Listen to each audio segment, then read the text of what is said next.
Netcasts you love. From people you trust.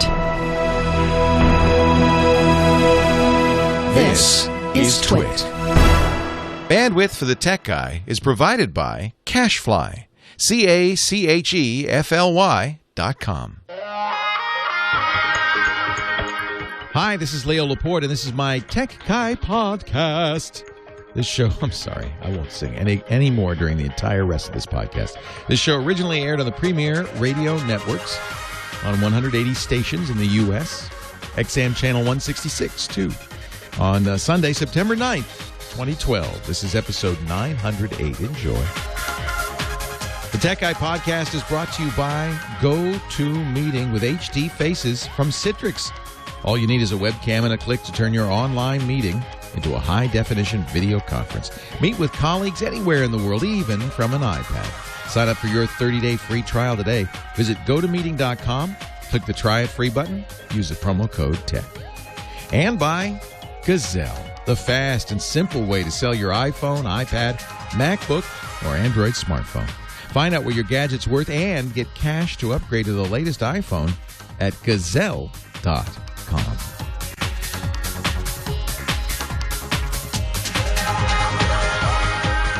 Well, hey, how are you today? Leo Laporte here, the Tech Guy. And it's time to talk about computers, cell phones, the internet, home theater. Our home theater guy, Scott Wilkinson's coming up at 33 past the hour. Talk about big screen TVs, surround sound, the like. 8888 Ask Leo, that's the phone number if you want to join the conversation. I'd love to hear from you. You can ask a question. Most people do, but it doesn't have to be a question. You can make a comment. You can make a recommendation, something cool you found. Let's talk tech. Anything with a chip in it. 888-827-5536. That's toll-free from anywhere in the U.S. If you're outside the U.S. of A., you can use Skype out or some other VoIP service to call that toll-free number, +1 888-827-5536. And it'll just be a free call for you. How about that? How about them apples? So Wednesday's a big day. We know that for sure now. Apple sent out invitations to the tame press, the folks that like Apple, not me. But I like Apple. You know, it's funny because I actually do like Apple. I've got Apple all over me. But see, all over me I've got Apple. But I'm not tame enough, apparently, to have to go to those events. That's fine because the good news is that the tame press, what they do is they blog the heck out of it. Apple Insider's not there. 9 to 5 Mac's not there. None of the rumor blogs are there. Gizmodo's not there. Just you got to be nice to Apple. Then you can go to these events. But you know what? You don't need to, because what happens is people go to the event. Apple doesn't stream it for reasons I don't really understand. They have in the past, but not recently. And it's odd because it really, I think they see it as a way to control the message. But in fact, it's the exact opposite, because they've got 100 bloggers in there typing their little hearts out, taking pictures, typing what Tim Cook, Scott Forstall, Phil Schiller, the Apple executives, say about whatever it is they're announcing. And so the world knows immediately, and really it's completely out of the control of Apple if they broadcast I guess if the event went really south, then people would be seeing it live, and Apple doesn't like that, I guess. That's the only thing I can think of. There have been, times when things haven't gone well on these events. Things, crash in demos. But pretty much every other tech company streams these if there's enough interest. Most tech companies wish there were enough interest. They could stream these live. Don't know what Apple's going to announce, but I can tell you what the invitation looked like because the blogs posted it. Everybody knows. It has a big 12 on it, which is September 12th, I guess. And then it has the shadow of the 12 is a 5. Well, that pretty much indicates it's going to be the new iPhone, the iPhone 5 we've all called it. I don't know if Apple will call it that. Maybe they will. Maybe that indicates they will. Or maybe they just mean the 5th iPhone. Is it the 5th? The 3, 3G, 3GS, 4? It's the 6th. Yeah. Apple apparently taking its number scheme from Microsoft, which thinks Windows 8 is the 8th Windows, but what is it, Fraser? It's like the 12th. Yeah. You don't have to count them. It's okay. I believe you. There's some dispute. Oh, it's the 5th anniversary, says Paul Mack. There you go. The 5th anniversary. They announced it June 2007. So that could be it.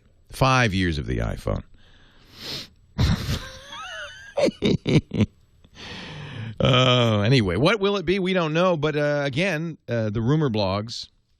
These, by the way, the rumor blogs are generally the untamed press. Those are the ones who don't get invited. The rumor blogs seem to think, and I think they're right, it will be tall and thin. A new aspect ratio, 1136 pixels high by 640 pixels wide. So roughly the same width, but more height, another row of icons. This is in response, of course, to the big screens that everybody else is putting out. Anywhere from 4 inches to 5.5-inch screens on most of the new phones. And so Apple's responding to that.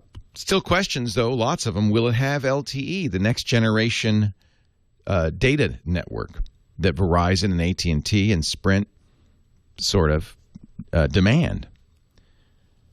If it doesn't, boy, they got a problem. So I think LTE, although Samsung's funny. Samsung said last week, I think stinging still from losing that court case against Apple. If Apple releases a phone with LTE, we're going to sue them. They think, maybe they're right, they have some sort of LTE patents that Apple would have to violate since they didn't license LTE from Samsung.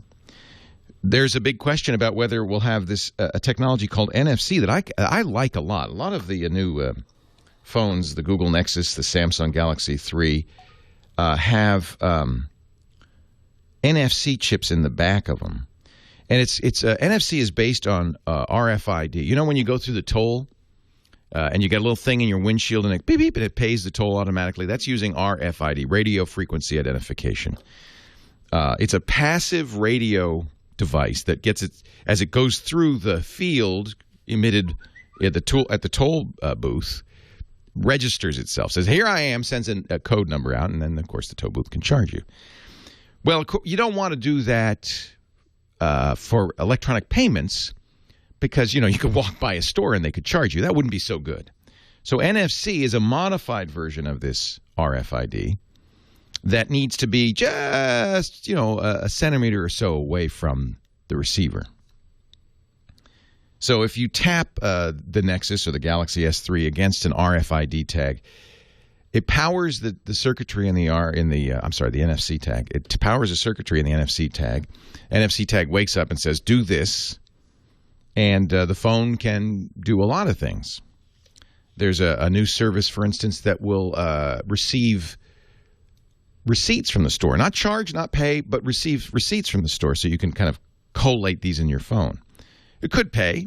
McDonald's, Pete's Coffee, and others use this Google Wallet or similar services to use NFC to pay. But the question is Apple going to support it? Because if Apple doesn't, then it's hard for it to take off without the support of one of the top 2 phones in the marketplace.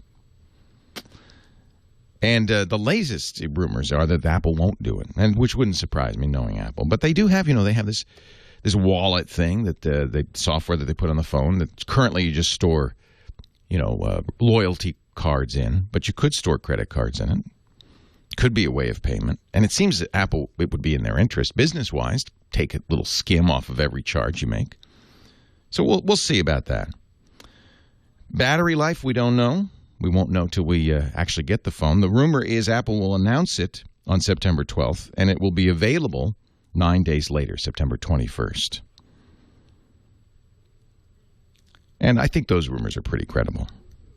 So that's everything we know about the new iPhone. We know there's a couple more things. They've rearranged the case, and I think we're pretty sure of this just because these case designs start to leak out as you get closer to the ship date. They've been making this phone probably for months so that they have enough in stock to sell the millions that people will want.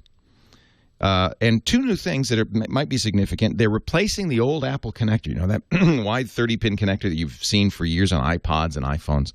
That's gone and will be replaced with not a industry standard USB connector, alas, no, but a 9-pin connector, a proprietary Apple-only 9-pin connector. So you'll need new connectors, new cables, new docks, or adapters for the old stuff.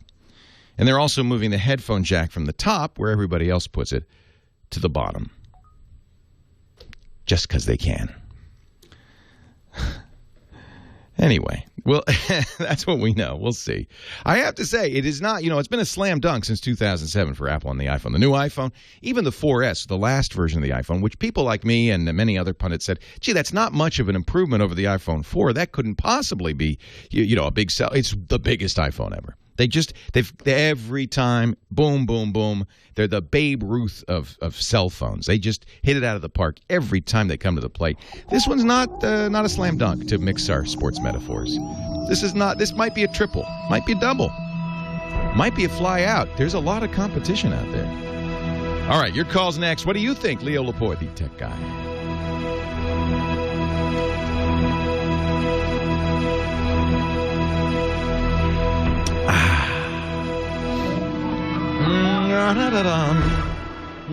I'm a little sweaty. I shouldn't have worn a sweater. Hey, I'm the tech guy. I know it. I'm wearing a Peruvian llama wool.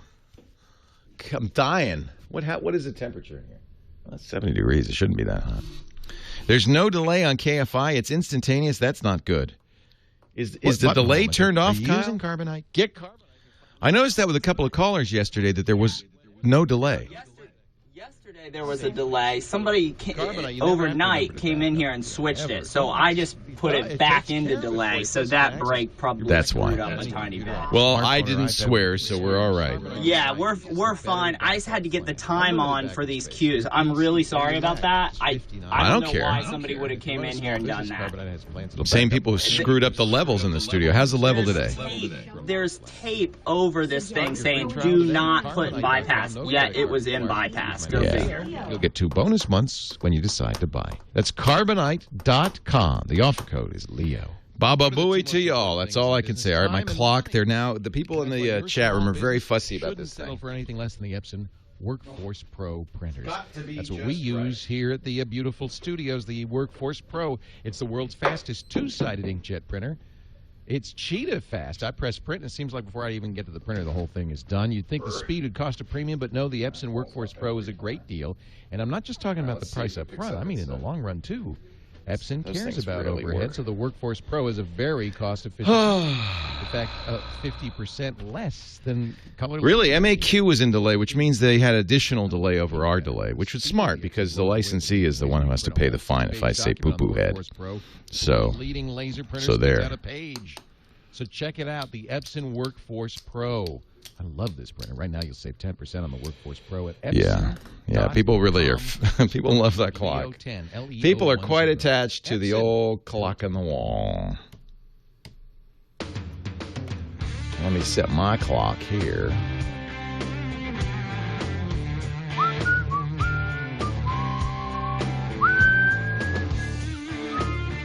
"40 seconds ahead." So it is 11:18. Oh dear. And 35 seconds in. Now.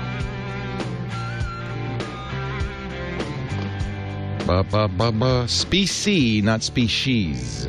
Specie. SPECIE is money. It's kind of a weird way of saying money. Species is something else.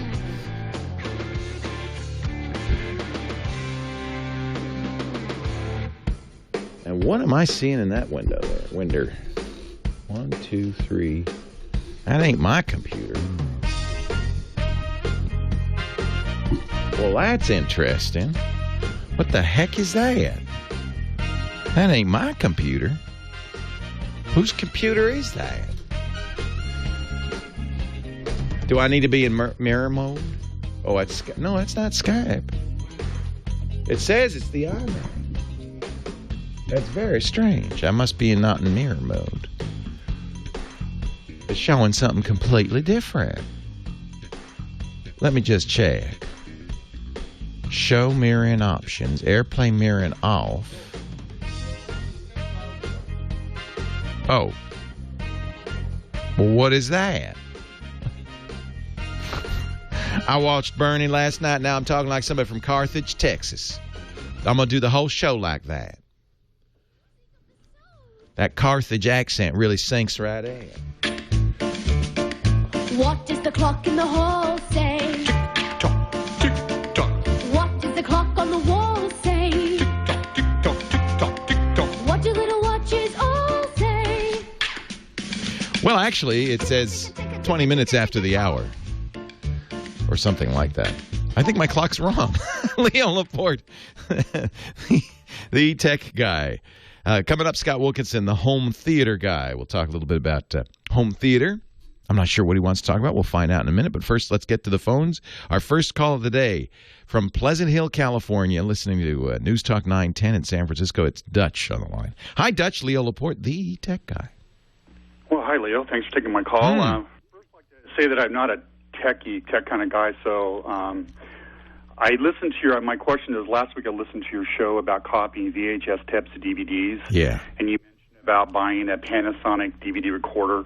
And I actually did that 7 years ago in 2005, and I copied multiple tapes, and they all worked fine unless I went ahead and I stopped and then would, copied bits on one DVD.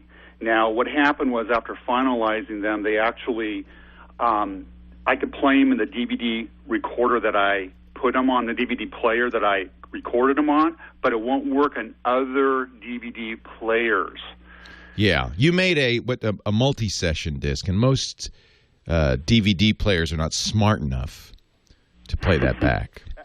Actually, it was smart enough for 2 times, and then it and then never out. again, huh? Yeah. And you How did. can I? You did finalize it. Yes, I did. Normally, if you finalize it, no problem. But you do have. They will play on computers. Yeah. But not on a player. Yeah, the computers are capable of reading multi-session discs. So there's you can write to a disc all at once, or you can write to it in multiple sessions. In theory, when you finalize it, compiles all the sessions into a single session. Sounds like it might not have done it properly. In other words. Normally, you shouldn't have any trouble doing that as long as you finalize. This is a very common problem with people who don't finalize it. Then it's still in the UDF format, which is not a format that most DVD players can read. Understand, a DVD player, any DVD player, is a computer. It's just a singularly dumb computer because it's only $49.95. And so it has, a very limited firmware.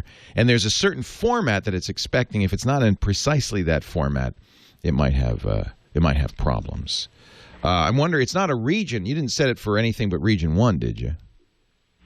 Oh boy, now you're. Yeah, I did this actually quite some time ago. I don't normally able to listen to you on Sundays. I usually work, so. I doubt you have region encoding on something that you've earned yourself. This is what they do on commercial movies, commercial DVDs.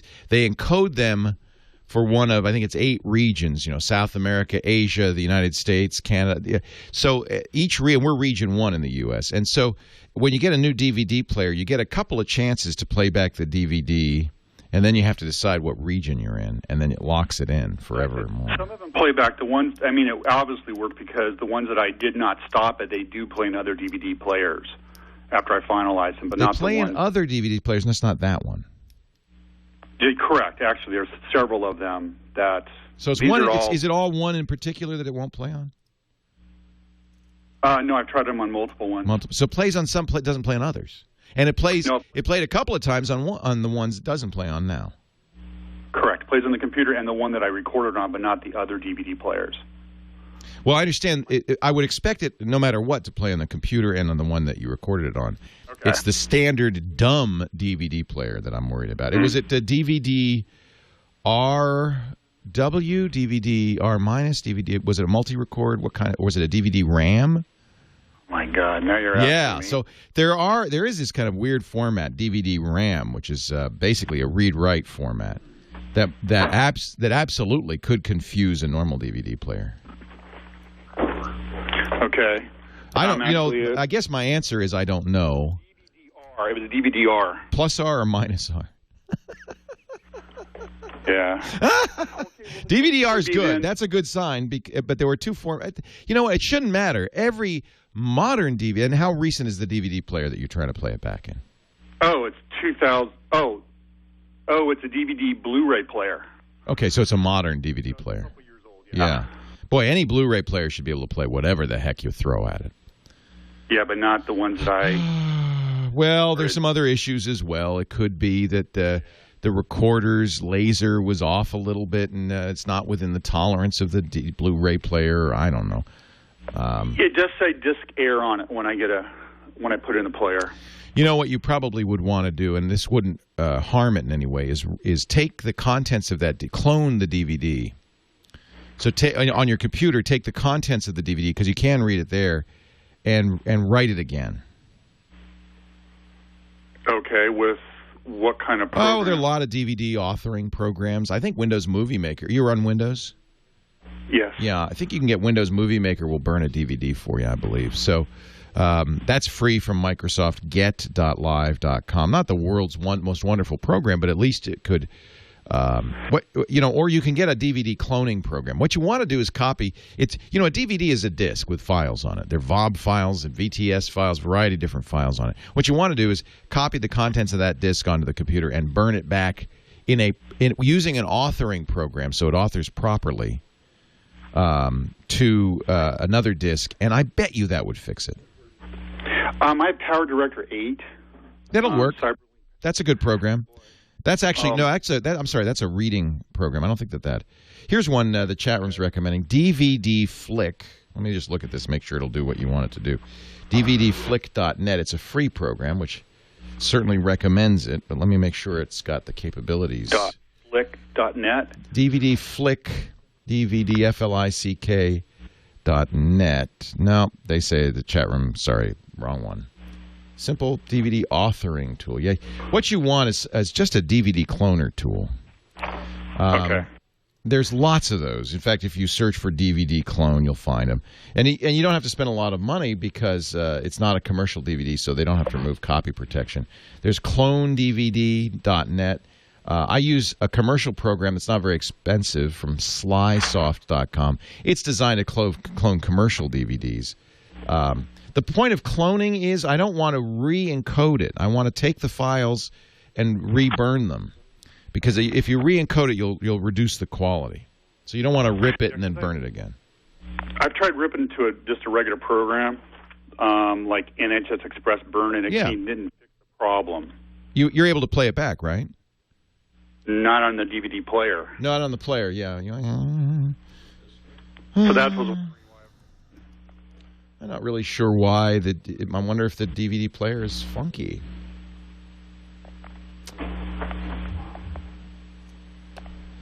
Can't really help you, Dutch. I'm not sure. The chat room's got all sorts of crazy ideas. PowerISO.com. I think the key is to clone it by copying the files off and then burning or creating a new disk in your PC.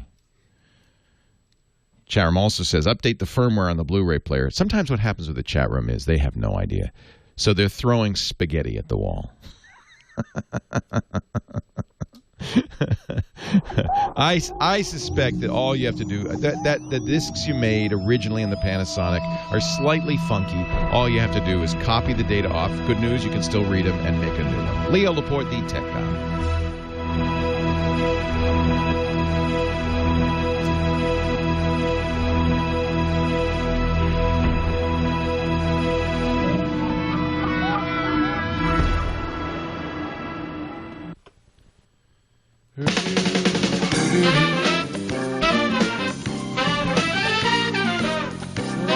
So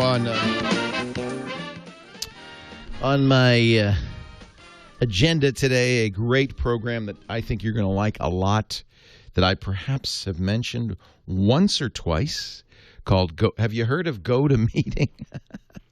I feel guilty because sometimes I feel like maybe you've heard about this. On the other hand, I think there are probably people who haven't or have heard about it for a while and don't know that the new GoToMeeting has video in it, which is really sweet. So GoToMeeting's been around for a while. It's the program that lets you hold online meetings. And what's really sweet about it is you can hold these online meetings pretty much anywhere from a Mac or a PC. People can join your meeting on an iPhone and an iPad. And they see your screen, or they can share their screen with you and so on. Really great way to meet. But now they've got HD Faces, which means if you've got a camera on your computer, you can see them, they can see you. They can even use the camera on the iPad and the mic and the earphones on the iPad to join the meeting. That really makes a meeting a live event. It makes it something very powerful. I want you to give it a try today. Go to meeting.com. There's a 30-day free trial, and I'd like to ask, in the promo code, you type TECH, just the word tech. You'll be meeting from your iPad, from your iPhone, from your Mac or PC, anytime, anywhere, and it's just great. Here she is. There's a video. We're looking at the video. She's on the meeting in her iPhone. iPhone doesn't yet send video. I think that's just a matter of time. And by the way, the iPhone and iPad apps are free. So 30 days free, very easy to set up a meeting using email. You see, you can just click that link, join the meeting. Same thing on the iPhone or the iPad. Send video if you're on an iPad or a desktop or a laptop, and you're in. It's just so sweet. You get free teleconferencing over phone lines, but you also have VoIP teleconferencing as well. Go to meeting.com. $50 a month for as many meetings as you want, as long as you want, actually $49. And the first month is free. Go to meeting.com. You can use the promo code TECH. We thank them for their support of the Tech Guy program. We're going to get Scott Wilkinson. You get Scott Wilkinson for me? We're relaunching Wirecast. Always a thrill and a half. The feed went out, didn't it? Yes, it did. We're starting it again.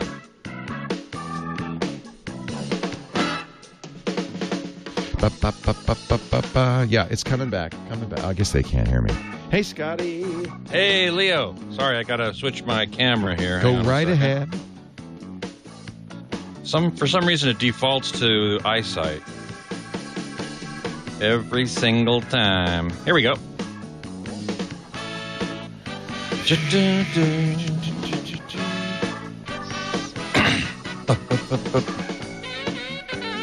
Chat room is panicking.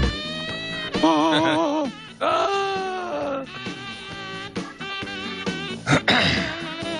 Well, Skype's back up. Yeah.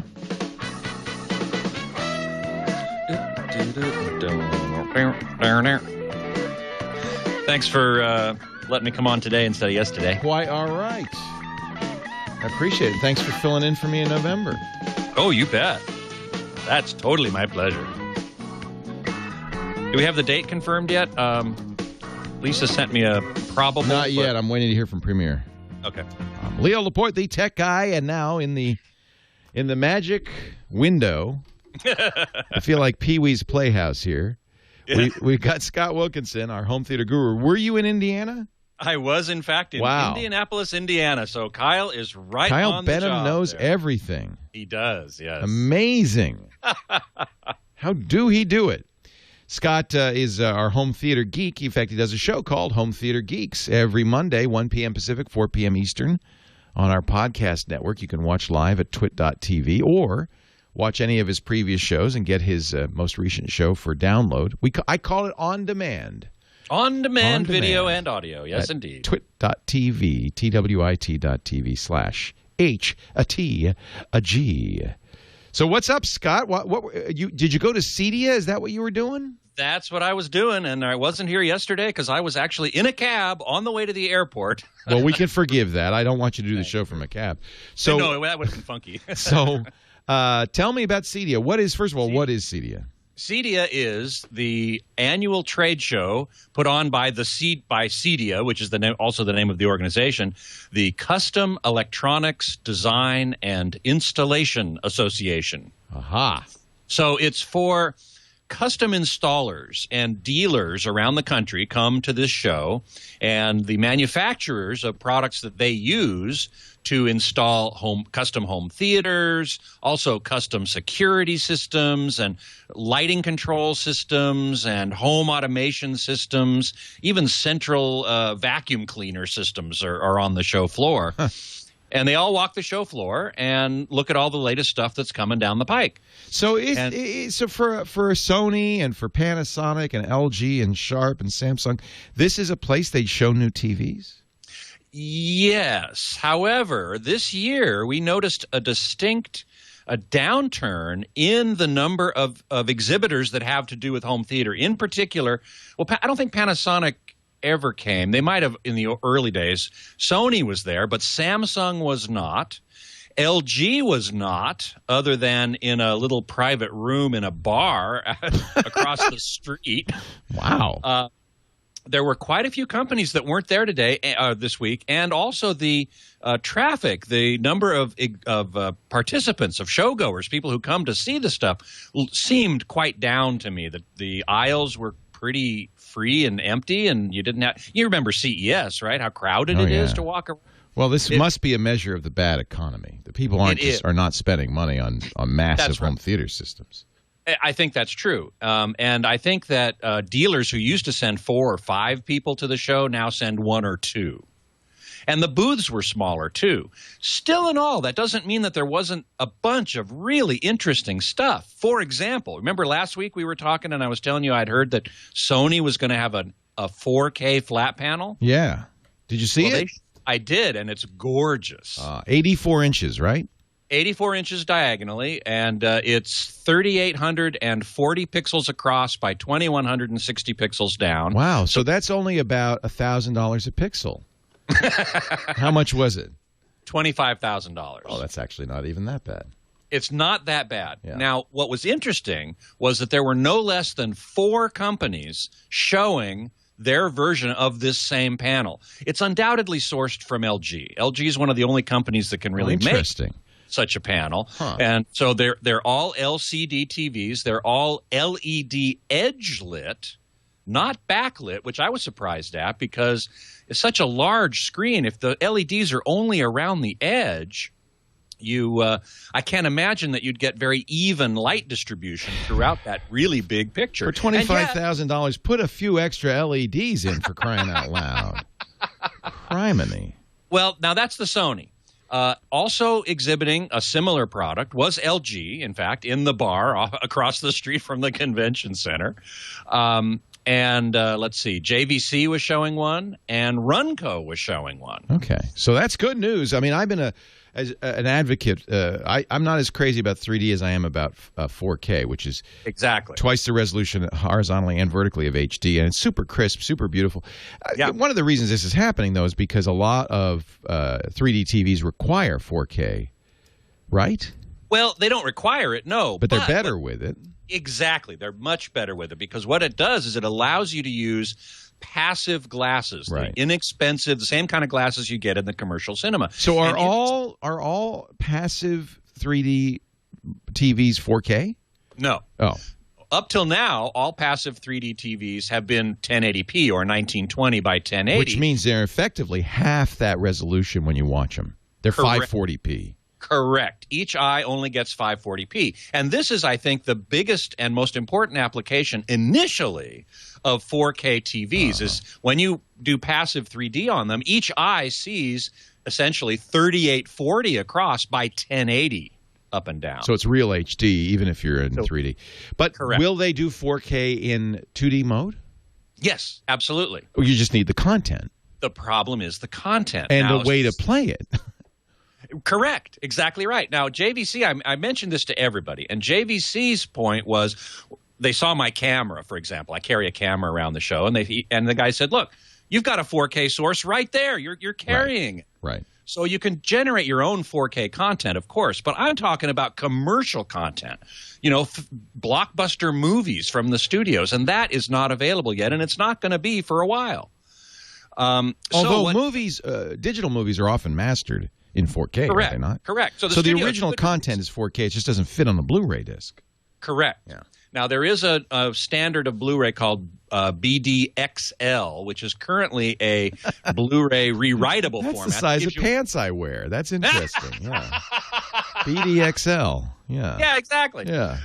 But that's a rewritable. That's a Blu-ray rewritable format, and it's possible that it could get turned into a ROM distribution format, but it's not yet, and it won't be for a while. Right. So Sony was showing custom-made 4K content, and it looked gorgeous. Oh, I bet. Just beautiful.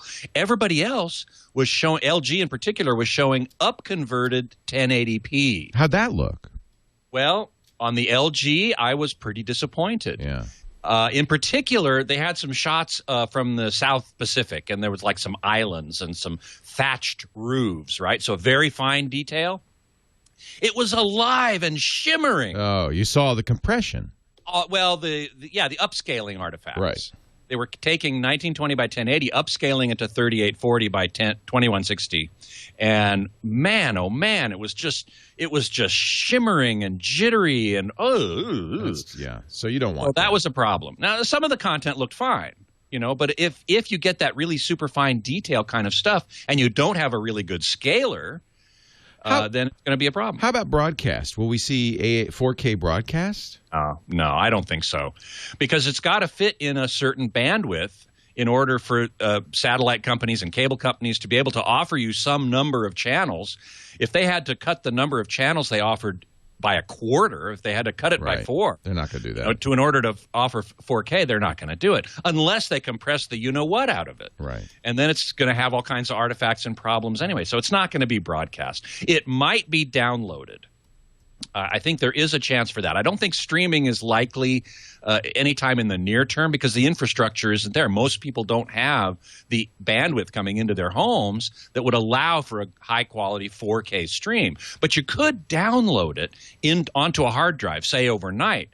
At Digital Projection Booth, we saw the Prima movie server, which is amazing. Scott Wilkinson, follow him on Home Theater Geeks, Monday, 1 p.m. Pacific, 4 p.m. Eastern at TWiT.tv. Thank you, Scott. Leo Laporte, the tech guy. Apparently, Honey Boo Boo is going to be in 4K, so that's exciting. We lost your audio right when you ended. I don't know why I don't hear you anymore. Testing, 1, 2, Oh, there 3, you go. 1. All right. When we built the new Tech Guy Labs, I we know wanted what's to happened. You were gated out. Are you on the same machine that you normally are on? Always, yeah, absolutely. Count down from 10 for me for a 10, second. 9, Leo 8. Laporte, the tech guy. I think he's being gated out. Yeah, he's being gated out. So we have to fix his Skype. So your echo cancellation is on your Skype. Oh, well, let me see if I can fix that. You must have upgraded recently. I didn't. No, it's the same Skype as always. Let me look at preferences. It's not in preferences anymore. It requires a modification of a text file. Do you want to walk him through that, John? Or okay, John's going to walk you through it. Okay. It's not a big deal, but you need a text editor, and there's a file you have to edit, and you have to add a couple of lines. We turn off automatic gain control and echo cancellation. Oh, wow. Okay, well, let me... So what happened was, as soon as the music came on, it cut you off. 800 Because it's not full duplex. So got it. Well, full duplex would be a good thing to have. Yeah. In fact, I'm surprised that we didn't notice this before because it would affect Home Theater Geeks. Yeah. Well, no, it does affect Home Theater Geeks. In fact, when I last couple times when I've said like something like or whatever, it gated out the guest. So yeah. I actually bought a shortstop so that if I have to clear my throat or something, right. I do audio. But really better to have full duplex. Yeah, and we do this. I don't know why nobody ever did this with you. We do this with all of our guests. We go through as a small little edit. Oh, can we do this now? Or yeah, John's going to do it with you as soon as I stop talking to you. So I'm going to let you go. It's a simple. Well, I can walk you through it then. All right, here's what I'll do. You want to do it right now? We need to do it now? Yes, because it won't happen. I've got text edit up and ready. But I just know how these things are. They get dropped. So look at my screen, Scott, and I am going to show you the text you need to modify. To make it real big here. So you're gonna go looking for a file in your library. Okay. You're on a Mac, right? I'm on a Mac. Yeah. So it's your library. So you have to, if you're on Mountain Lion or Lion, you have to hold down the Option key and the Go menu on the Finder to see the library. And then in there's an application support folder. Yep. In that, there's a Skype folder. Yep. And in there's a file called shared.xml. Shared.xml. Yeah. Got it. You need to open that with a plain text editor. You could do it with text edit, but just make sure you save it out as plain text. Right. Got it. Shouldn't I save it out as shared.xml? Yeah, but as plain text. We don't want to. We don't want to make it an RTF file. Got it. Now, in shared.xml, you should search for VOICEENG. It's on the screen right now. You're looking for the voice engine section of the XML. VOICEENG. Mm-hmm. Okay, there it is. And you'll see, if you look on my screen, you'll see mic volume. Oh, you probably can't see my screen now. I can actually. Oh, okay, you'll see mic volume and all that. But above that, you're going to add 2 lines. And those lines are circled or boxed in red right now. Okay, good. Yeah, angle them up there. Okay, so right under voice engine. Whoops, I just lost it. Yeah. Hold on. There it is. Yeah, something. Wait a minute. Something bad happened on that. Uh-oh. It's all right. I'll fix this. Hold on. The page decided to reload or something. I don't know what did. There we go. All right. So these are the 2 lines. It's bracket AGC for automatic gain control, 0. Hold on a minute. Bracket AGC, bracket. Close bracket, 0. And then... bracket slash. Right. AGC. And these should be uppercase.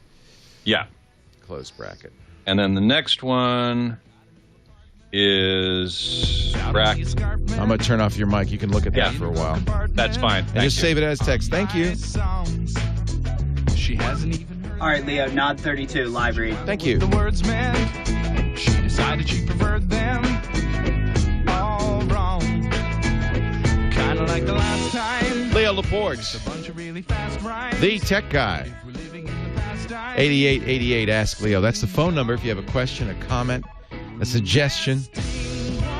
You know, while Apple's announcing a new iPhone next week, we've got new phones from everybody else this week, the week before, and in fact, HTC is going to announce new phones after the iPhone comes out. It's interesting. I think Nokia, Motorola, Samsung all thought, let's announce our phones before Apple does. I guess because they figured once the iPhone 5 comes out, nobody's going to be interested in their phones. I don't know. HTC said, no, why don't we wait? And we'll do it after. HTC, Samsung, Nokia, all announcing not only Android phones, but also Windows 8 phones. In fact, Nokia announced a beautiful Windows 8 phone, the Lumia 920, which they mistakenly did not say availability or price or anything. Later, realizing what a mistake they made, they leaked that it would be November 1st on AT&T. But I have some question about that. Nokia really fumbled this announcement.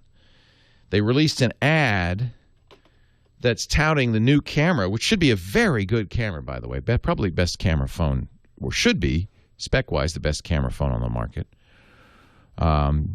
They call it Pure View, more than 8 megapixels, but also optical image stabilization and very, very good low-light performance.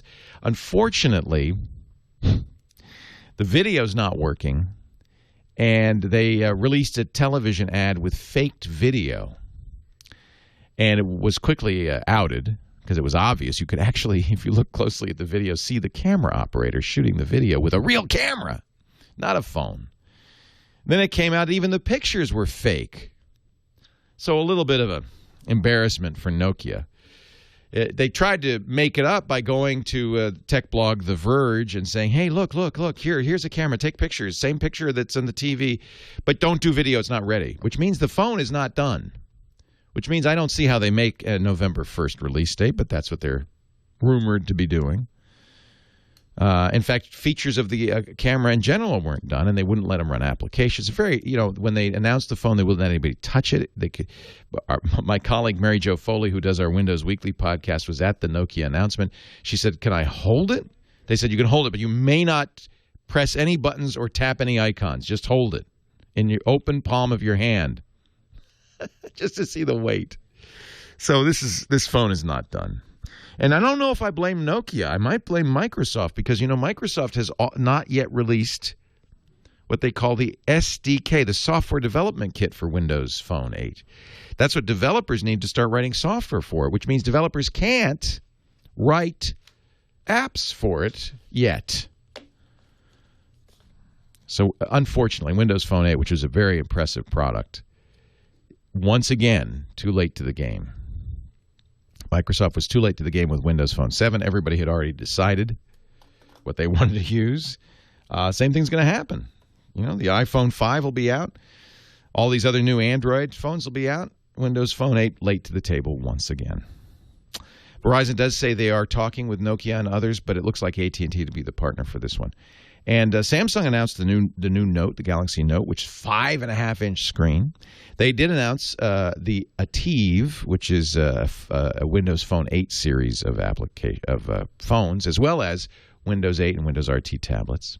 Motorola, which is now owned by Google, announced some, in my opinion, very unimpressive Droid updates, the Max and the HDs.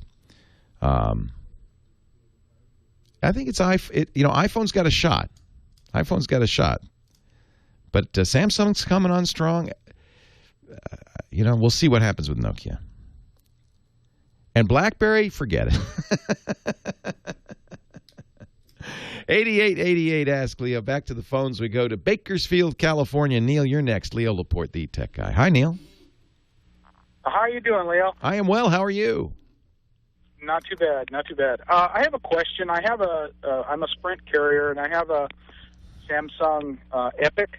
Okay. And what I would like to do is I have a rather large database on my flash drive that's mostly PDFs and JPEGs, and I'd like to connect that to my phone so that I can read the files. I don't need to be able to write to it or transfer, but I'd just like to read it. Is that possible? Oh, yeah, absolutely. In fact, what I would do with the JPEGs, which are pure images, is I'd use Picasa Web, which is a free photo service from Google. You've already, I presume, because it's an Android phone, tied your phone to your Google account. Yes. And Picasa Web is just, you have an account because you have a Google account. So it will just pick those images up and put them in the gallery, and you'll be able to see them. So it's just a matter of connecting the flash drive to the USB port on the top of the phone? No, do you have a computer? Oh, you want to put them on the phone? I want to plug my flash drive into the phone. And you don't have a computer? Flash drive. I don't want to use the computer to do that. I see. No, you can't do it because the way USB is, it has to have. It's kind of. It's not peer-to-peer. I wish there were a better phrase for this. Master-slave. You need a smart CPU and a USB device. And unfortunately, the way these phones work is they're dumb USB devices. They show up as a disk.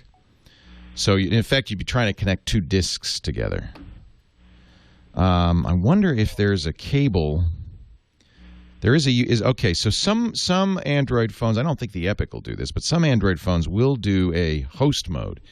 Better than master slave would be host client. Let's use that phrase. So you need to be able to get your Android phone in a host mode instead of a disk mode.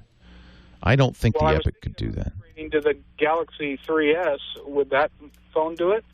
Probably, yeah. You don't want to in any way take, for security reasons, you don't ever want to take this USB card and put it on a computer in any way.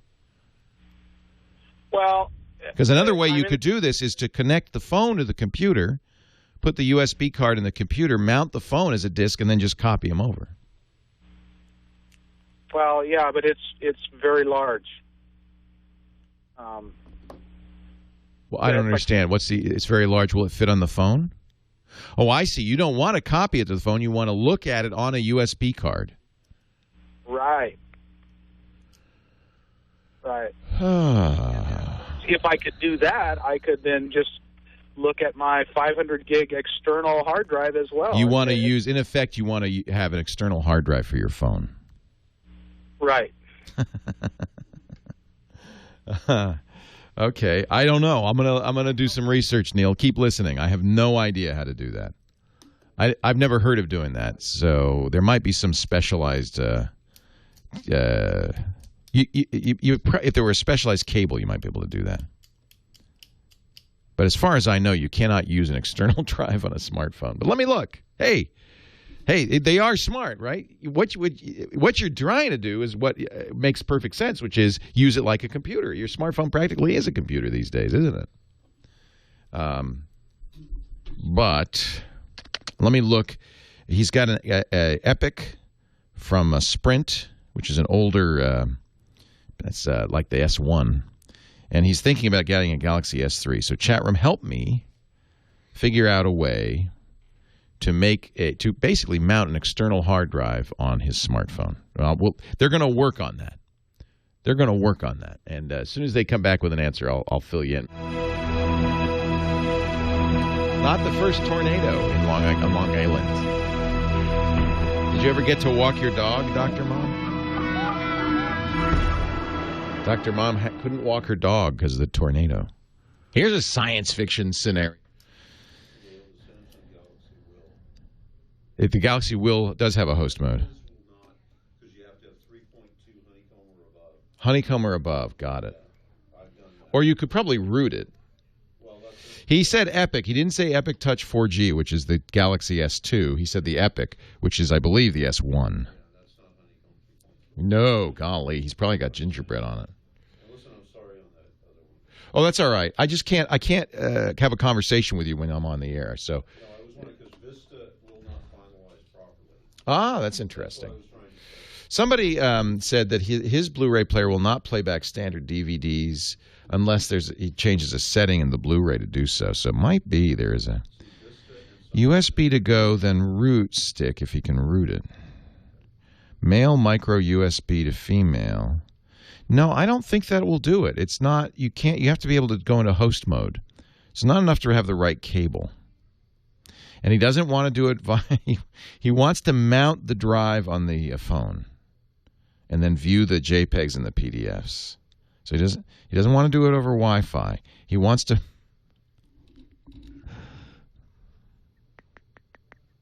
USB to go. So there is a program. Thanks for this link. The USB. So let's put this link in the chat on the website here. I'll post it again into the chat, James. Determine your phone's USB host capabilities. So this will tell you whether you can use it as a USB host. That is mount. Then you need a special cable, which you can buy. In fact, I have one lying around that is, on one side is the micro USB connector, and the other side is a USB port that you would then mount your thumb drive. But the key is you have to be able to support host mode. Samsung Galaxy S2 and Nexus supposedly can host.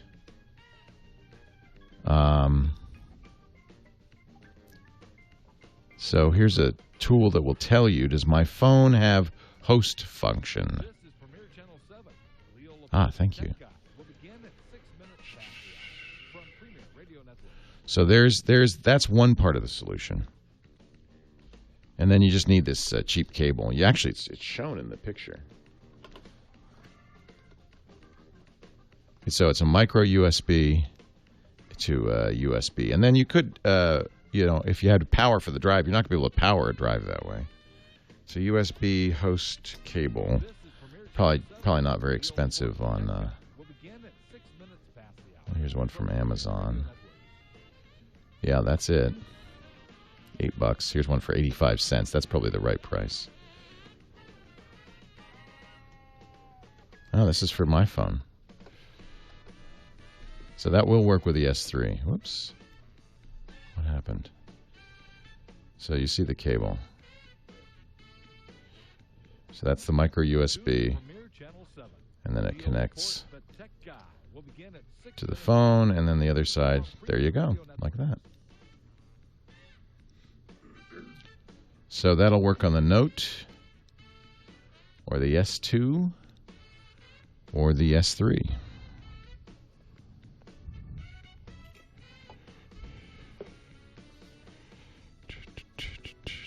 Of course, if you have, it'll work with a USB key, I guess. I guess there's enough power to do that. But certainly a hard drive would have to be powered.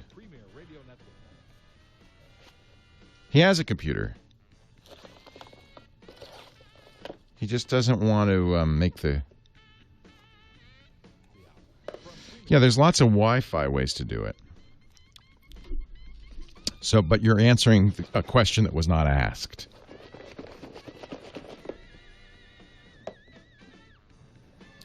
Again, Dropbox would do it, but you're answering a question that was not asked.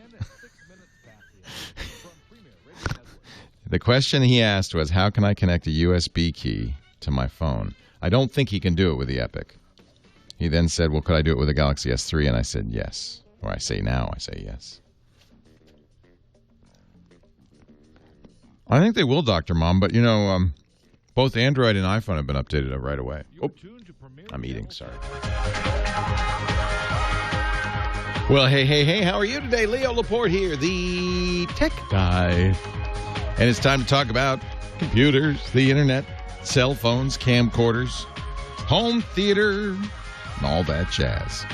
8888 Ask Leo, that's the phone number. If you have a question, a comment, a suggestion, 888-827-5536. No need to shout at me across the radio. You just call 8888 Ask Leo. So thank you to the chat room. I think we worked out our last caller's conundrum. He has a Epic, which is that's what Galaxy S1 is called on the Sprint network.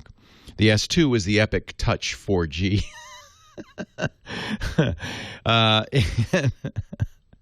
They've got to do something about these names. They're just out of control. And what he wanted to do is kind of unusual, but in fact is doable, not on that phone, unfortunately. I don't think it's on that phone. What he wanted to do is he's got files on a USB drive, a little thumb drive. He wants to connect it to the phone, just like the phone, as if the phone were a computer. But it is. But there's two ways a smartphone can handle a USB connection. It can either be USB host mode or USB disk mode. Almost all phones will do disk mode, which means that if you connect it to your computer, it'll show up as a disk drive on your computer. That's disk mode. And perhaps if you've tried connecting an Android phone to your computer, you've noticed a little pop-up that says, I'm connected to a computer. Do you want me to be in disk mode? And you say yes, and now you can copy files to the phone as if it were an external disk on your computer. But there's the other side of it, which is called host mode. In USB, there always is a host and a disk. It has to have a smart device on one end and a dumb device on the other end. Now, your phone is a smart device, but it has to have the right drivers and so forth. So the USB host mode is not available on all Android phones. I've put a link in the show notes at techguylabs.com to an article on XDA developers that talks about how to find out if your phone can do host mode. Generally, it's newer Android phones that have that capability. The Galaxy S3 for sure. The Galaxy Note for sure. The S2, I think so, yes. So the Epic Touch 4G should do that. You also need a special cable. You need a cable that has the standard mini 6-pin USB connector on one end and a USB adapter on the other end that you could plug the thumb drive into.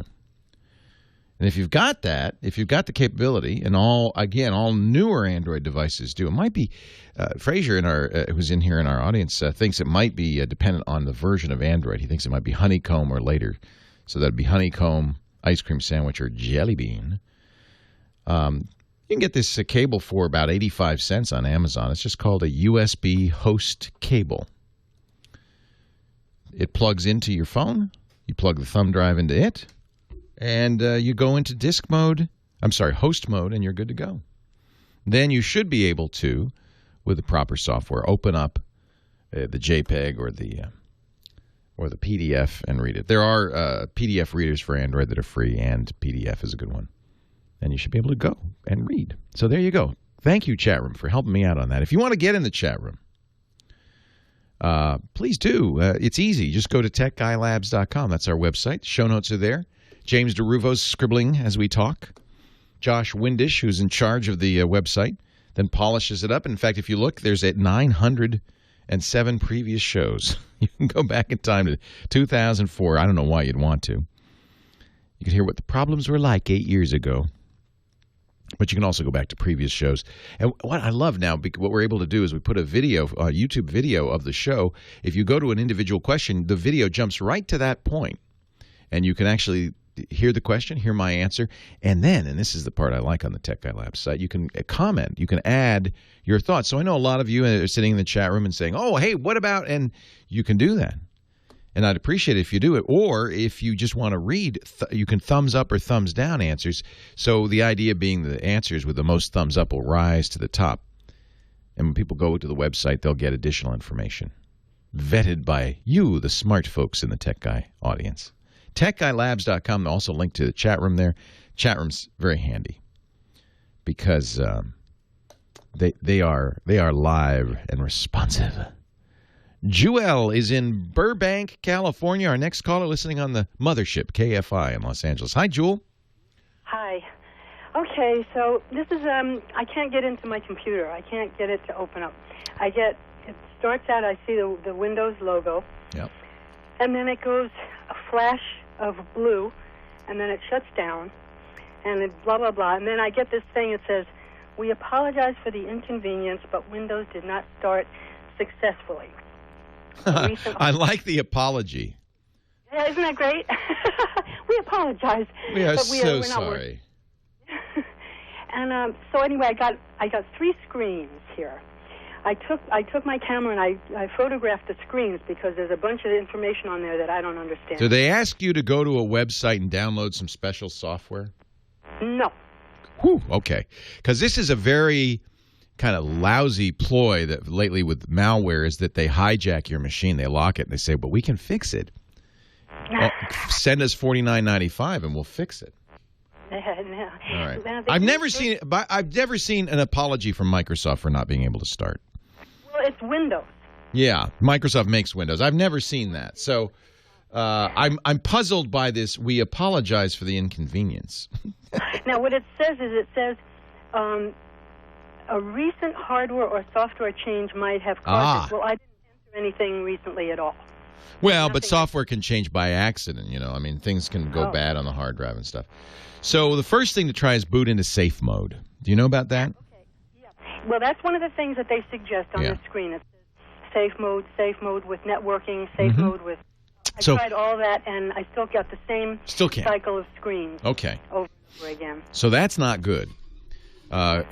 Safe mode, what safe mode does, it loads kind of the minimal set of windows to get you in there so you can fix the problem. But if you can't even do that, oh boy.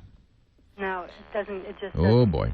So a lot of different things could have happened. Your motherboard could have a bad chip on it. Your RAM chips could be bad. Your video card, something significant, or most likely, it almost always is, your hard drive's having a problem. And so Windows can kind of start up, but not really. It gets to a certain point and then something big crashes. Yeah. So my suggestion at this point, do you have your Windows recovery disks lying around? You know, I probably do. It's been years. I have XP, so you know how long ago it is. Yeah. Now, there is two things that puzzled me on here.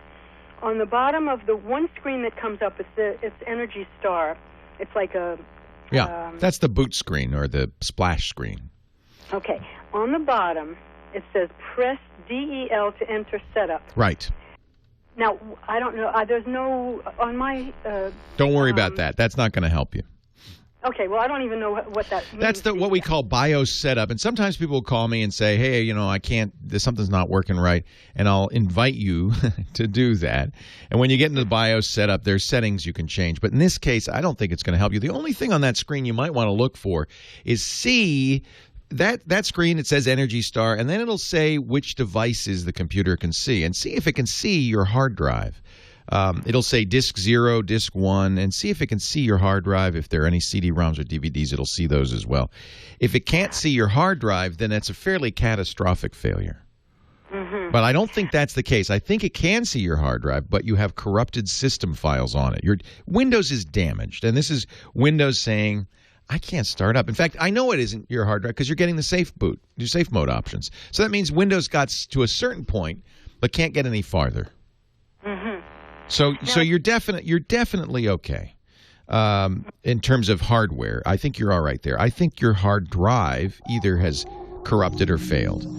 So what you'll want to do is restore Windows. Now, hang on, because there's some caveats here, and I got to go to a commercial, but hang on, I'll talk about this in just a second.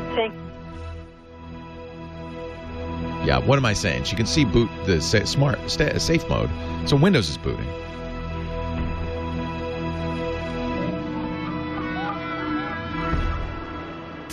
If she had SpinRite, I would say run it, but it is the hottest. I'm guessing she doesn't have SpinRite lying around.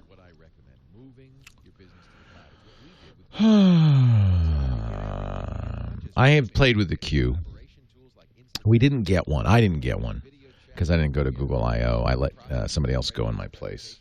I think Jason and Eileen from our All About Android show got one, but I don't think they're. His review of it was pretty scathing. Leo Laporte, the tech guy. Nice cheerful music to cheer Jewel up. Poor Jewel. Her hard drive. Yes, I'm here, Jewel. I think her hard drive crashed, but we're not sure. For some reason, Windows won't boot up. It turns out that apology message is Microsoft.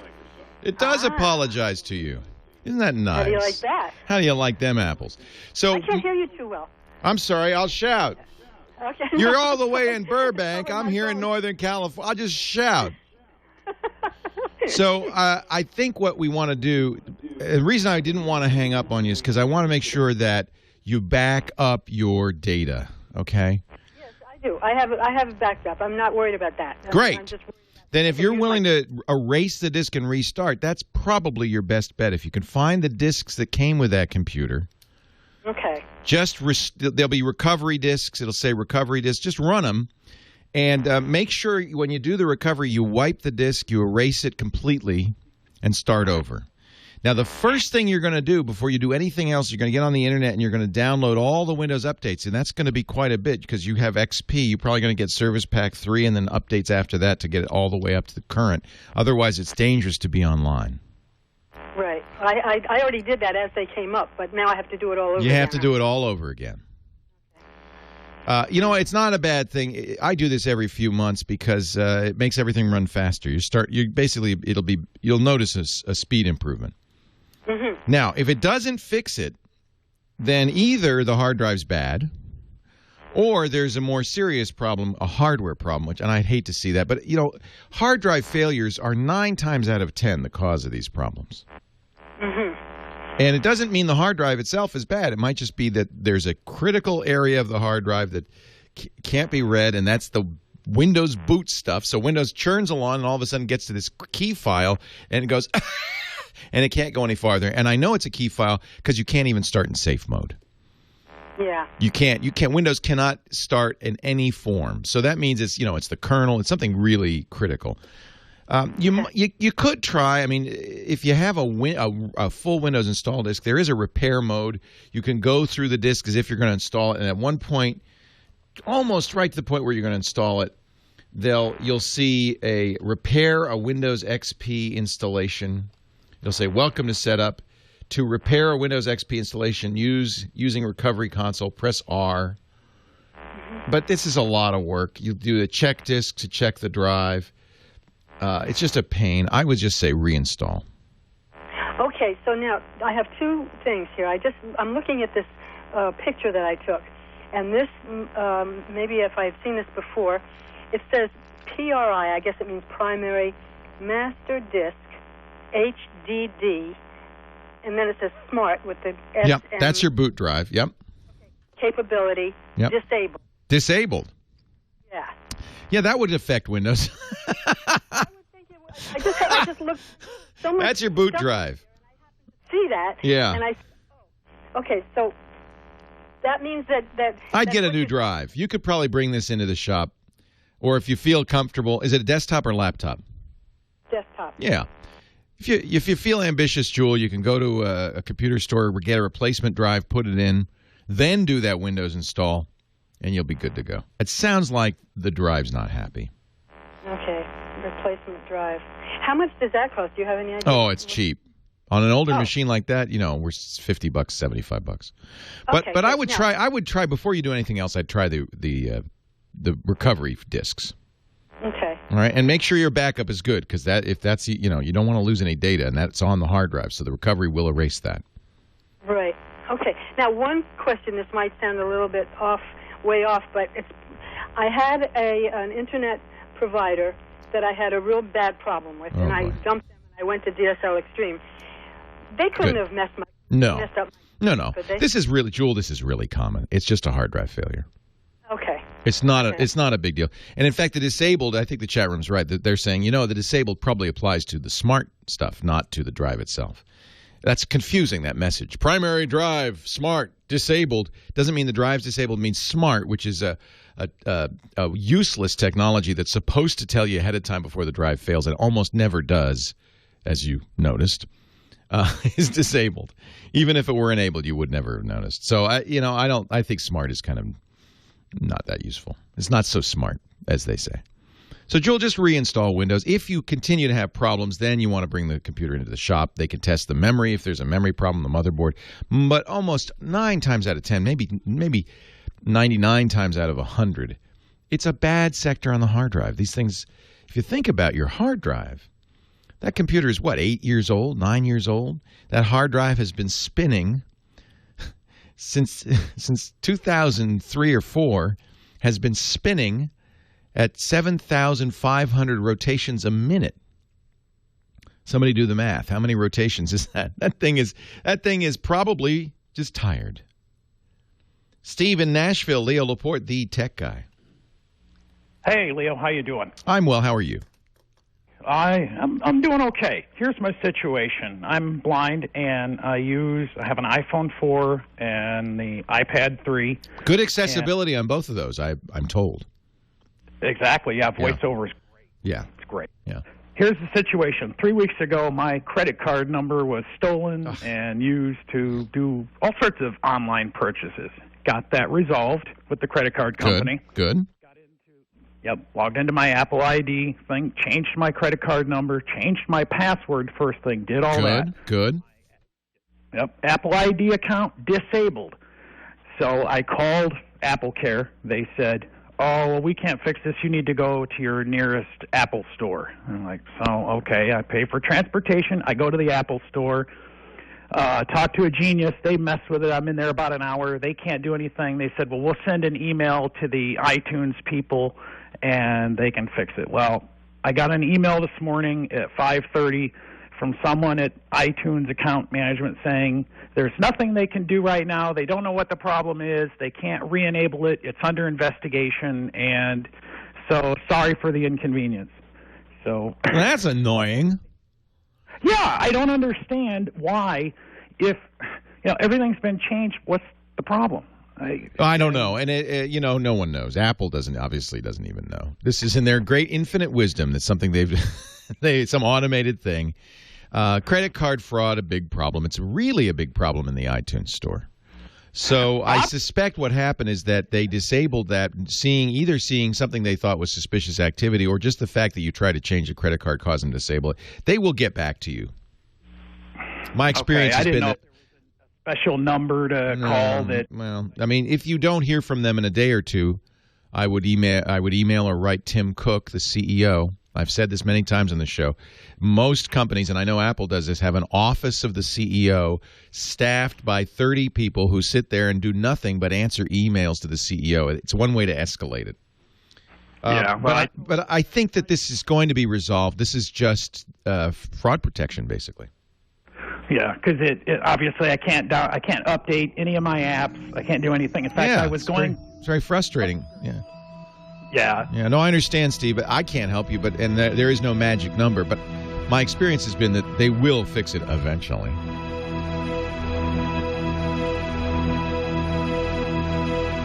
Yeah, Apple's not handling us well. But I've heard of these things frequently. This is happening more and more. This is the problem, is that credit cards are so insecure. So insecure. I told the story yesterday. I'm sure most of you heard it, but that I got a call. I was in the middle of Security Now on Thursday, and I saw on my phone rang, and it said Bank of America fraud. So I answered it. In the middle of Security Now, Steve was talking. I thought, well, I got a minute.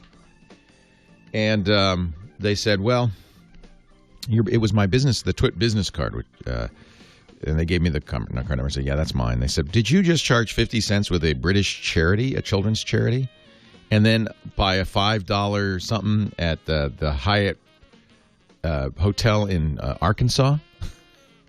I said, you mean just now? They said, yeah. I said, no. They said, okay, well, we blocked those charges and we've disabled the card. So apparently what happens when somebody gets a credit card that, and so somehow my credit card leaked out. It's a credit card I use only for Amazon. I don't use it on Apple, fortunately. I do use it a lot because it's the TWiT credit card. So whenever I buy something that's tax deductible, it's a business expense, I use that usually. So, and I use it at restaurants. So it could have been, who knows? So they immediately, and they're sending me a new one, which should have arrived long ago. It still hasn't. And I've had that card for quite a while. But apparently what the security guy said is very typical is they do test charges. So the 50, and a charity is a good source. In fact, who was it? Chad used to work at a charity. And he said, oh, this happens all the time. These bad guys do small donations to the charity because charities don't usually have very good systems to detect these problems. So they do small donations to the charity and see if it goes through. If it does, hey, bingo, we got a good card. And then they rack up the bills. My American Express card got stolen once because I bought something from Argentina. I was pretty sure that was the proximate cause because, there's a great company in Argentina called Vaya. They make these beautiful leather cases. And I really love them. But right after I bought something from Vaya with my American Express card, this was several years ago, instantly, that card, somebody charged like $3,000 worth of goods somewhere. So they do make really nice cases. Well, those are ugly. But normally, they make really nice cases. But they're good. They use interesting, and you can design your own. But I don't think I'll be buying anything from Vaya ever again. I'll show you what I bought. I have it still.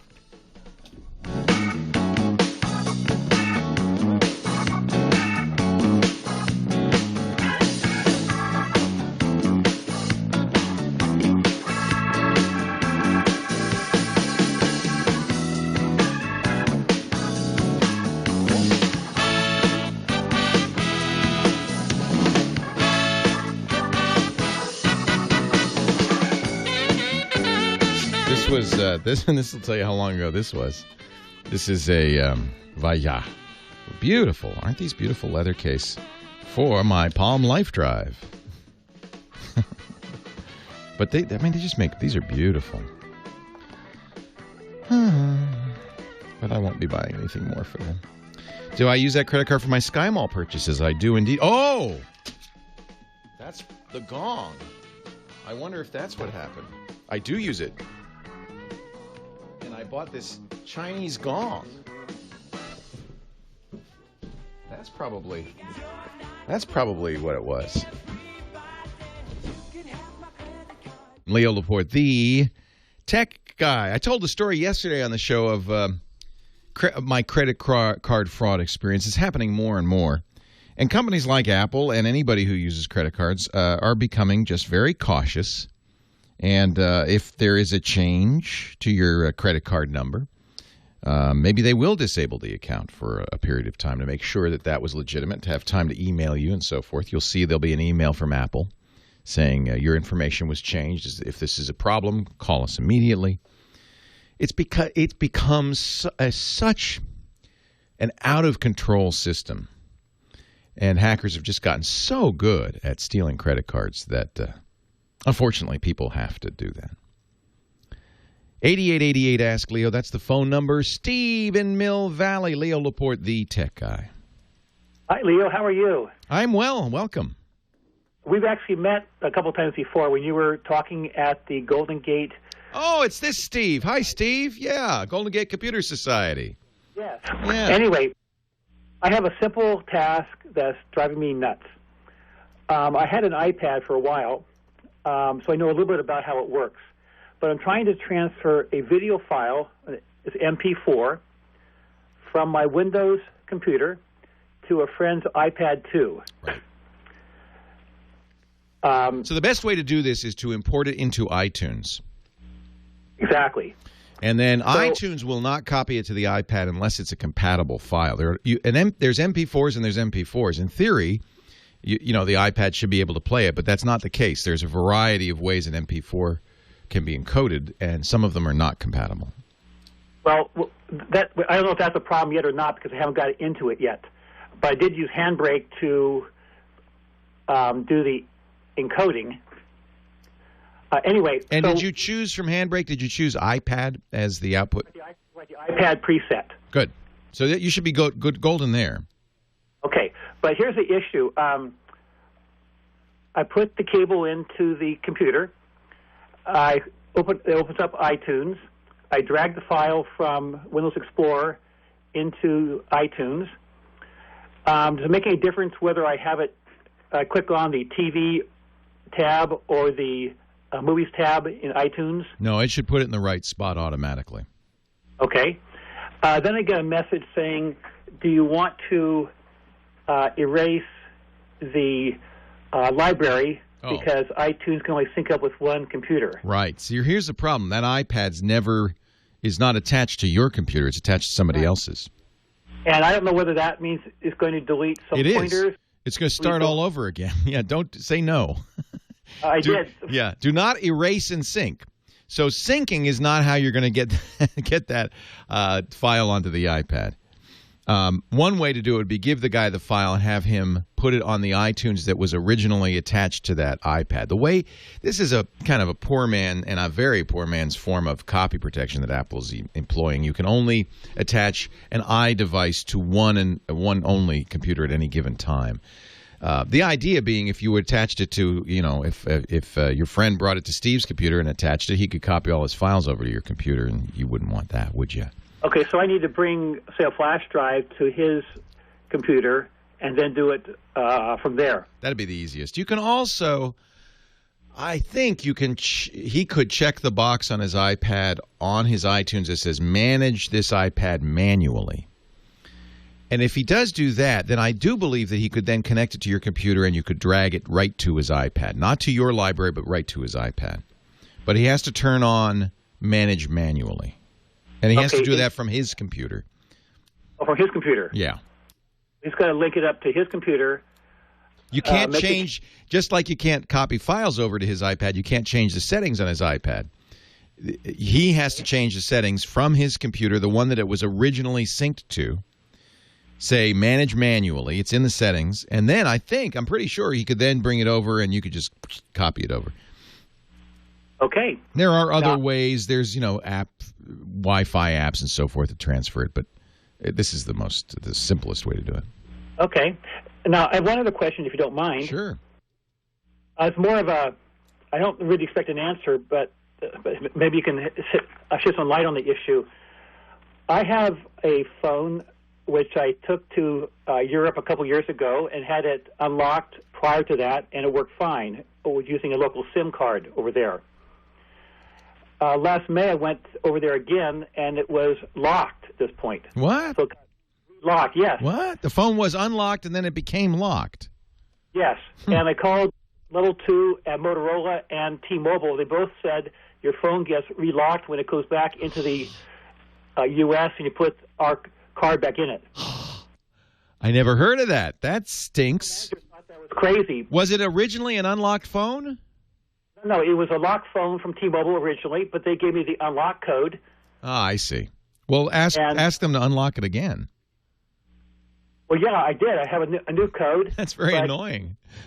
I can't get to the point where it says enter the code here. It says call a service provider.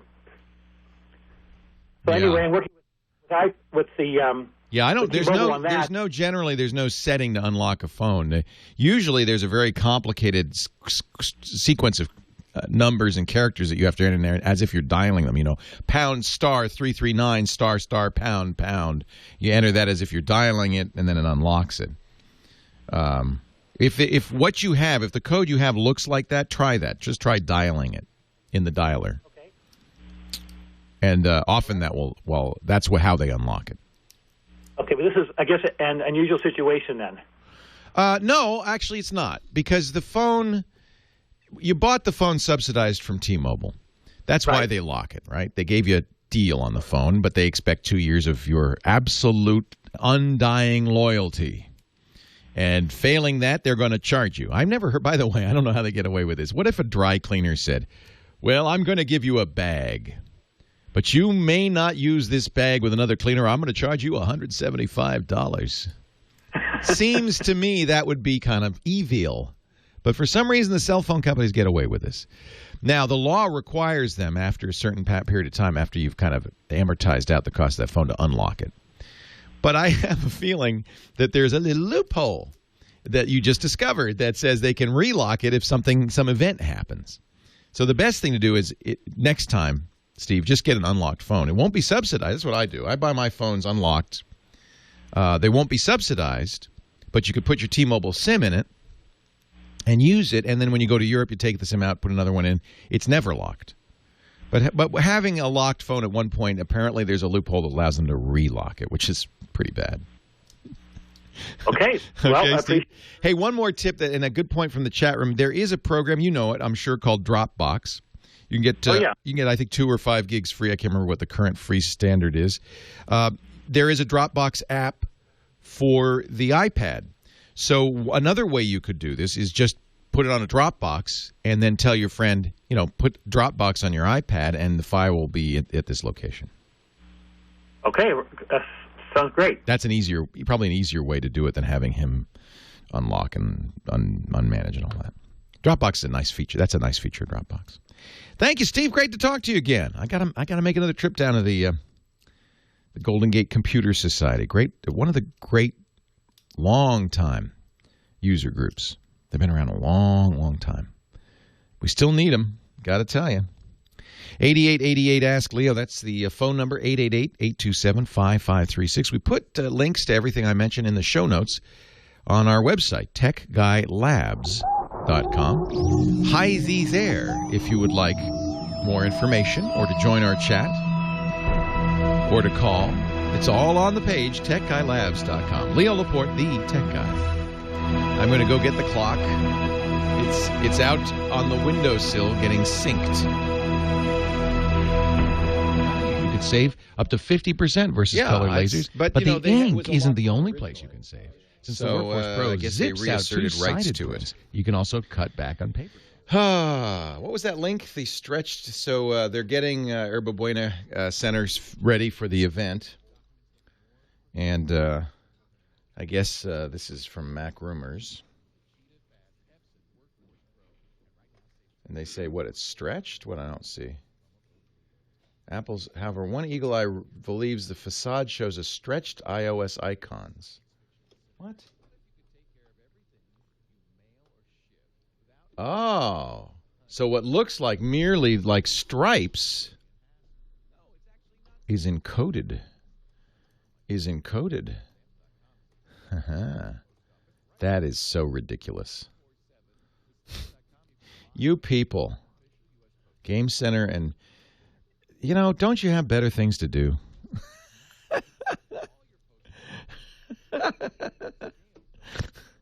That is so funny. So the colors around the apple, I don't know how he saw that. Are the icons spread out? But what's this one? Ooh, what's that? Oh yeah, so there's the purple. There's game. I don't think you can determine anything from that. And I don't even know if Apple does that kind of thing. The rumors are just it's just out of control. Apple must love this.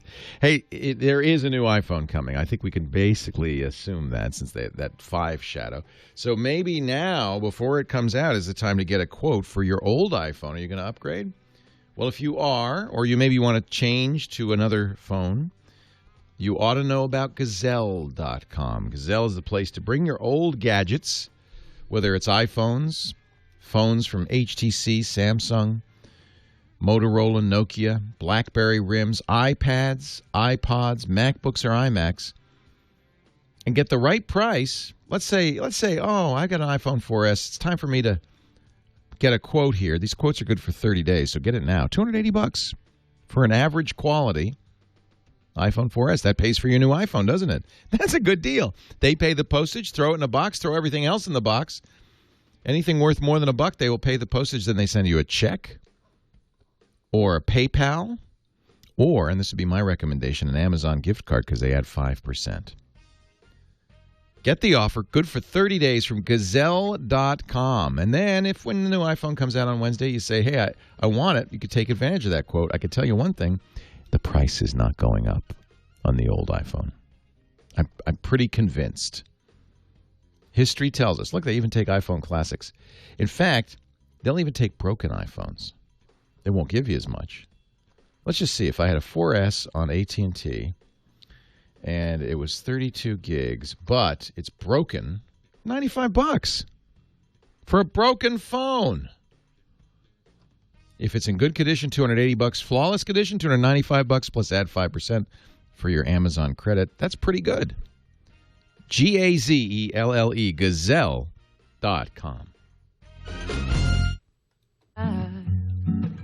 There could only be one thing left.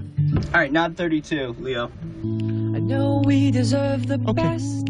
Our sense of entitlement beats the rest, cause it's the first word, and we know it to be true. The first one's with a new iPhone can hold it over you. Life will be better with an iPhone 5. The iPhone 5 song. Wow. When it's kept you up at night. It's a first world problem. I have the old iPhone, and I feel so inadequate. We've been tweeting for a whole year. We've been starving. It is truly, is it not amazing at the press, the attention, the buzz that Apple is able to get? Once a year, they put out part of this success is the very fact that they only do this but once a year. It's like Santa Claus. Once a year, they put out a new iPhone, and the whole world is going crazy. Crazy. Talking about the new iPhone. In fact, I just was looking at a Mac Rumors post. So Apple does its announcements at the Yerba Buena Center in San Francisco. And they already, as always, they've already put the stuff up, on the center. They've got a rainbow of curtains with an Apple logo on it. The workers have already put it there. This is the hall where they'll have the event at the Yerba Buena Gardens. And somebody on Mac Rumors, this is how overheated this stuff is, has looked at the colors on either side of the apple on the curtains and has observed that it matches. In fact, if you squish it down a little bit, it matches the colors and the pattern of the icons on an iPhone. Rooster Nugget pointed this out in the forums at macrumors.com.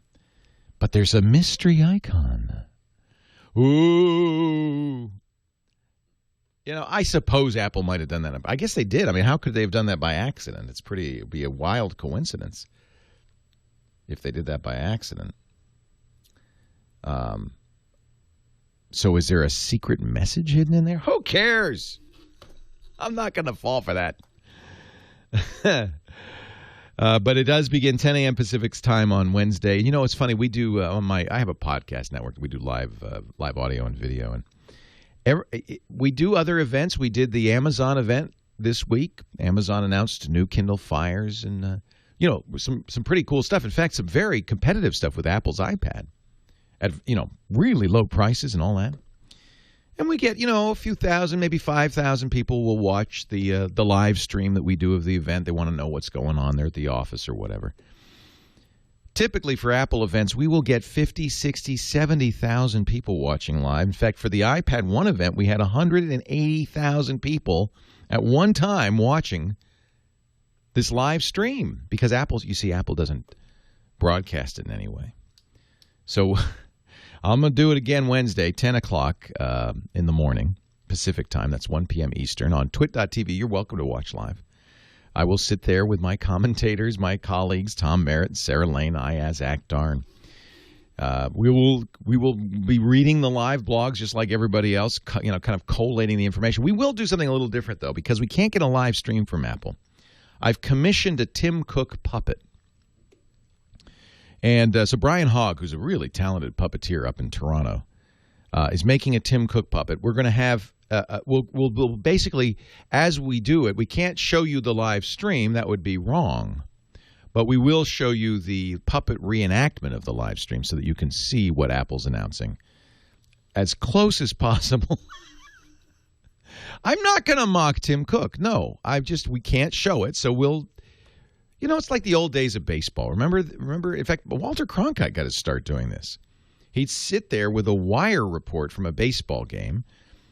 This is before they had the capability of I guess, long line telephone broadcasts. So he'd have the ticker tape coming across, and he'd sit there and he'd reenact it. Babe Ruth comes to the plate. He's standing there. He points to center field. The pitcher pitches. The crowd goes wild. So that's all we're going to do. It's just in the great tradition, the great broadcast tradition of reenactments. We're just going to do it with puppets. Garland, Washington, Leo Laporte, the tech guy. Hi, Garland. Hey, how are you? Thanks for taking my call. My pleasure. Thanks for calling. Ronald Reagan used to do that, too. President Reagan, in his early days as a broadcaster, reenacted baseball games. That's right. So what can I do for you, Garland? Well, I have a question. I've been looking for something to convert my old LPs and 45s and cassette tapes and preserve them so I can use them and play them on CDs. A lot of ways to skin that cat. Yeah, I went through several different places and looked at different things, and I found one on the internet, DAC.com, DAC Industries. Mm-hmm.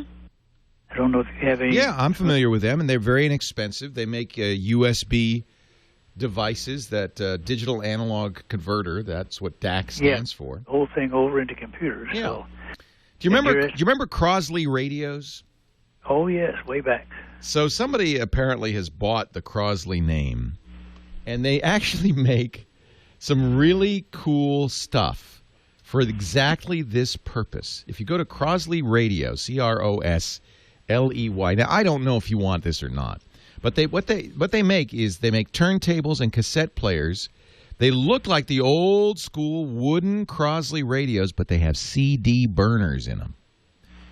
And, and you can and I see these every time I go to the trade shows. I think they're really, really cute. You can actually put an album. Do you have albums or cassettes you want to convert? I have LP albums and cassette tapes. Okay, so they make a device that just has a turntable, but they also make a device that has a turntable and a cassette. Mm-hmm. And in that device, which is a beautiful looking turntable, kind of harkens back to the old Crosleys, in fact, with wood cases and everything. They also have a CD burner, so you put the record on, you'll drop the needle, you'll press record, and it'll just transfer it over. Now, there are less expensive ways to do this, obviously. But I think it's just kind of fun. Here's one, the CR248 Songwriter. Now, it's expensive. It's $350, but it's beautiful. It's an oak or cherry wood, and it has a cassette player on the side. It's got a CD burner in it. It has a turntable. It's really a work of art. Now, the other way to go is buy, there are a lot of companies. Ion also makes USB turntables. Do you have a computer?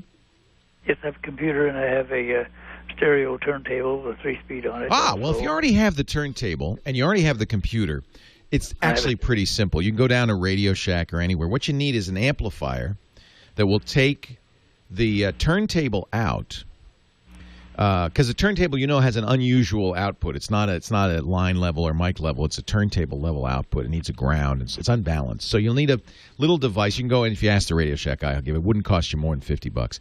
And then that puts it into a mini jack that you plug into your sound card on the computer, because the sound card is a DAC. Mm-hmm. It takes an analog input and converts it to bits. That's what a sound card does. Or vice versa, right? So you could plug that little device that's attached to your turntable in. You can't plug a turntable directly into the sound card. You need something that balances it. And you plug it into the sound card, and then you'll just record the output of the sound card. There's free programs like Audacity that will do that. And it's very straightforward. So there are really lots of ways to do what you want to do. You don't want to, I think probably spend $350 on this is silly because you already have the turntable, you already have the computer. This would be good for somebody who didn't have a computer or a turntable, right? I wanted something simple that I just plug in and it would go, and I've looked at all their literature on this thing, and it seems to be that that's it. Yep, DAC will do it. That will do it. Yep. That's good to know. It's exactly what it makes it even easier because you don't have to use your sound card. And usually that gives you better results, frankly. Right. Yeah. Okay, that sounds very good to me. That'll be satisfactory for what I want to do. And you could also get a preamp and plug the turntable into the preamp, plug the preamp into your computer. It has a mixer and preamp also. Yeah, you need a preamp for the turntable. The turntable's not giving you a level that you can use. Right. You plug into that and flows things through their little gadgets here. And exactly. Fits the computer and we're ready. It's USB, and then the computer just records it. They'll probably give you some software. I bet you they'll give you Audacity. Software, too, yeah. They don't have that. Download, Okay, well, I just wanted to check and see if you had any information on That's it. And sounds good to me, and the price on it is pretty reasonable, too. So. Yeah. Well, have fun, Garland. It's going to be. It's nice to save those records. Don't throw them out, though. The turntable's coming back. There are lots. You think I'm joking? No, there are lots of people who say there's no sound better than the turntable sound because it's analog, right? I mean, if you think about it, it's as close as you can get to the actual performance because the performer, Chuck Mangione played his trumpet into the microphone, which made a needle jiggle on a wax platter, which then was mastered. That's as close as you can get. It's all analog, baby. Leo Laporte, the tech guy.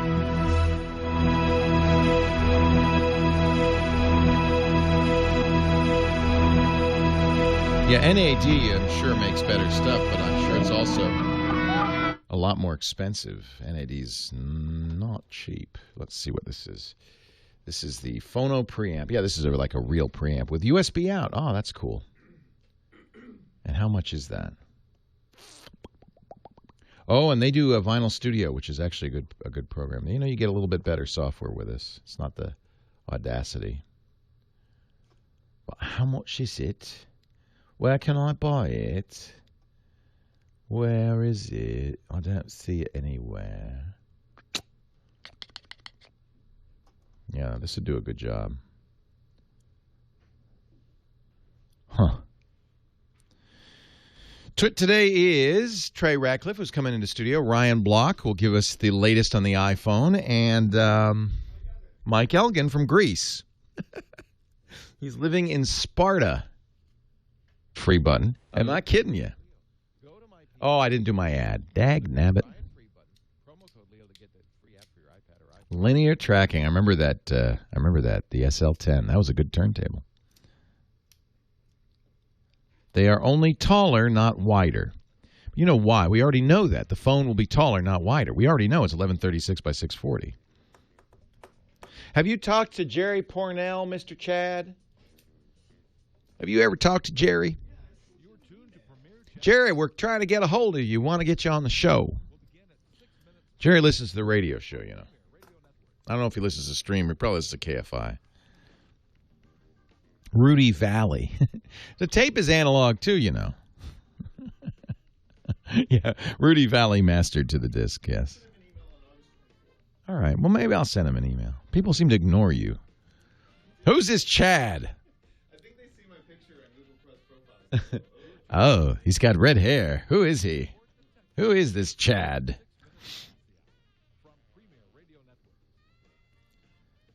Thorns. Ah, yes. I am not mad, Massa Media. I should show you some of the email I get. Let's see. I'll read you just a typical sample letter.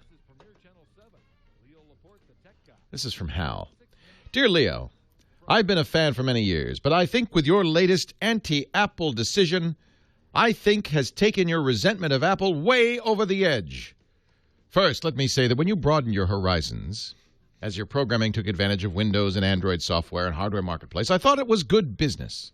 When you started knocking Mac during Mac Break Weekly, I thought a good show on the Mac should look at the product from an honest point of view.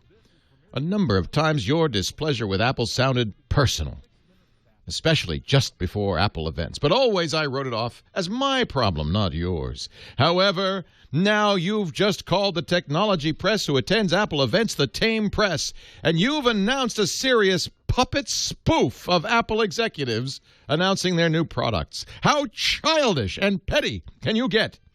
You've just proven Apple not only right for not inviting you, but for ignoring you as well. Why should they invite a card-carrying member of the lame press? I mean, it's business, for goodness sake. Has Apple hurt you so much that you've allowed both your Sarah Palin and your middle finger to pop out and wave in the breeze? Sorry, partner, but it saddens me to say I think you've lost the trail. Hal. So I just said, I might have lost the trail, but at least I haven't lost my sense of humor, Hal.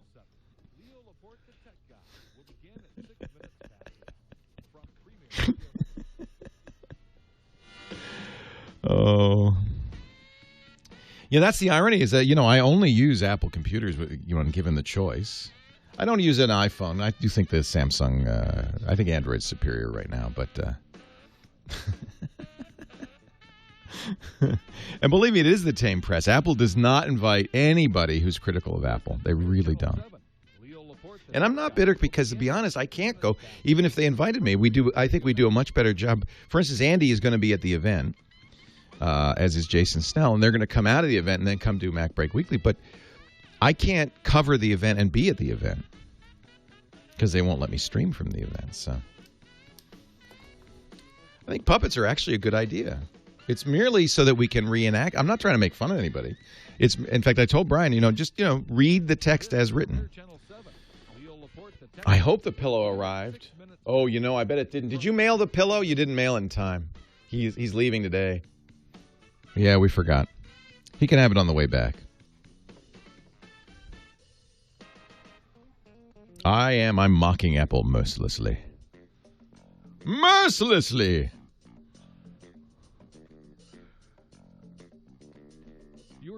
No, Andy's not tame press. They can't not invite... Well,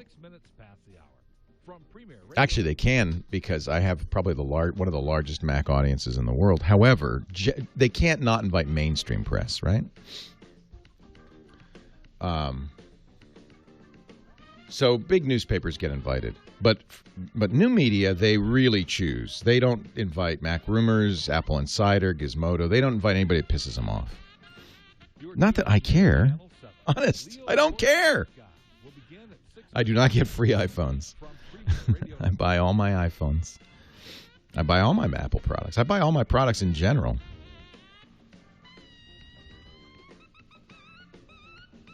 They really should stream because I think they're losing the control of the event, the thing they're most afraid of by not streaming. And we don't do, Mac Break Weekly is not intended to be an Apple fan show. I think some people want it to be an Apple fan show. We're trying to be honest about Apple. That's our goal.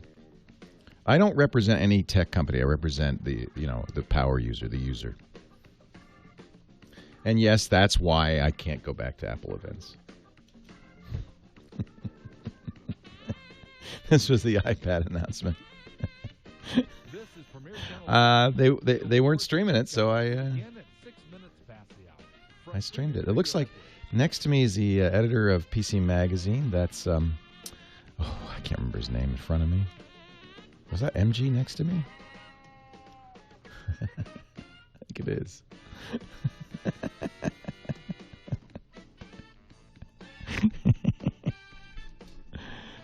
People assume that I don't like Microsoft if they're Microsoft fans, that I don't like Apple if they're Apple fans. That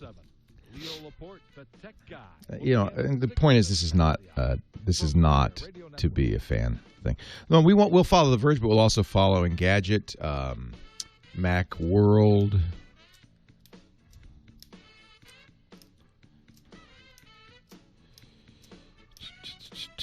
We follow all the live blogs. I don't think, we've done in the past, we talked about this. In the past, we've found pirated streams and have broadcast them. And what we're doing the puppet show so we don't have to do that, basically. I don't feel comfortable doing that.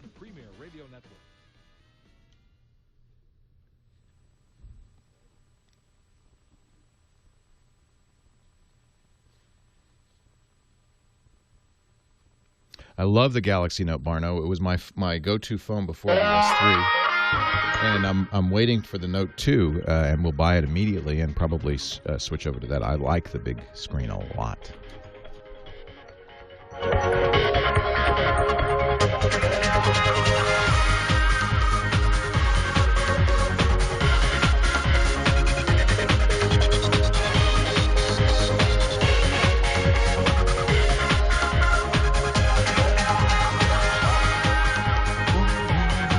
Well, a good day to you. Leo Laporte here, the tech guy.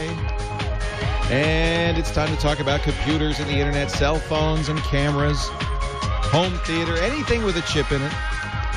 8888, Ask Leo. That's the number. If you have a question, a comment, a suggestion, you want to talk tech with me, I'd love to talk tech with you.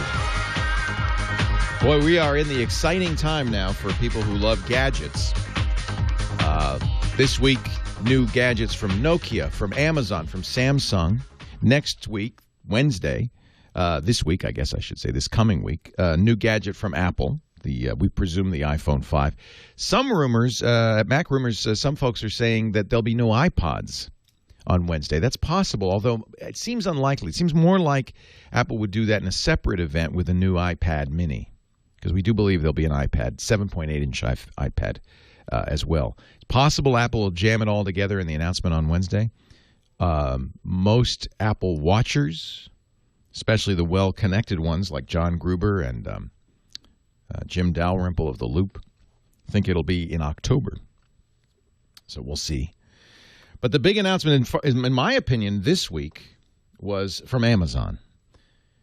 5 new Kindles. The Kindle Paperwhite, which is an e-ink Kindle with a higher contrast screen, faster page turns, really good battery life. And then the most interesting announcement, the new Kindle Fires. There are 3 new Kindle Fires. There's a 7-inch Fire, which will be out in just a few days, actually the 14th, I think. That's 5 days from now. There'll be a 8.9-inch Kindle Fire, closer to iPad-sized Kindle Fire. That'll be available about a month from now. And then in November, there'll be a Kindle Fire 8.9-inch with LTE, with its built-in cellular connection. Not for phone. Some people thought Amazon might announce a new phone, but no, they didn't. Just for data. But these are really interesting devices, mostly because they're high-end, powerful devices and cheap. I mean, really cheap. Very interesting.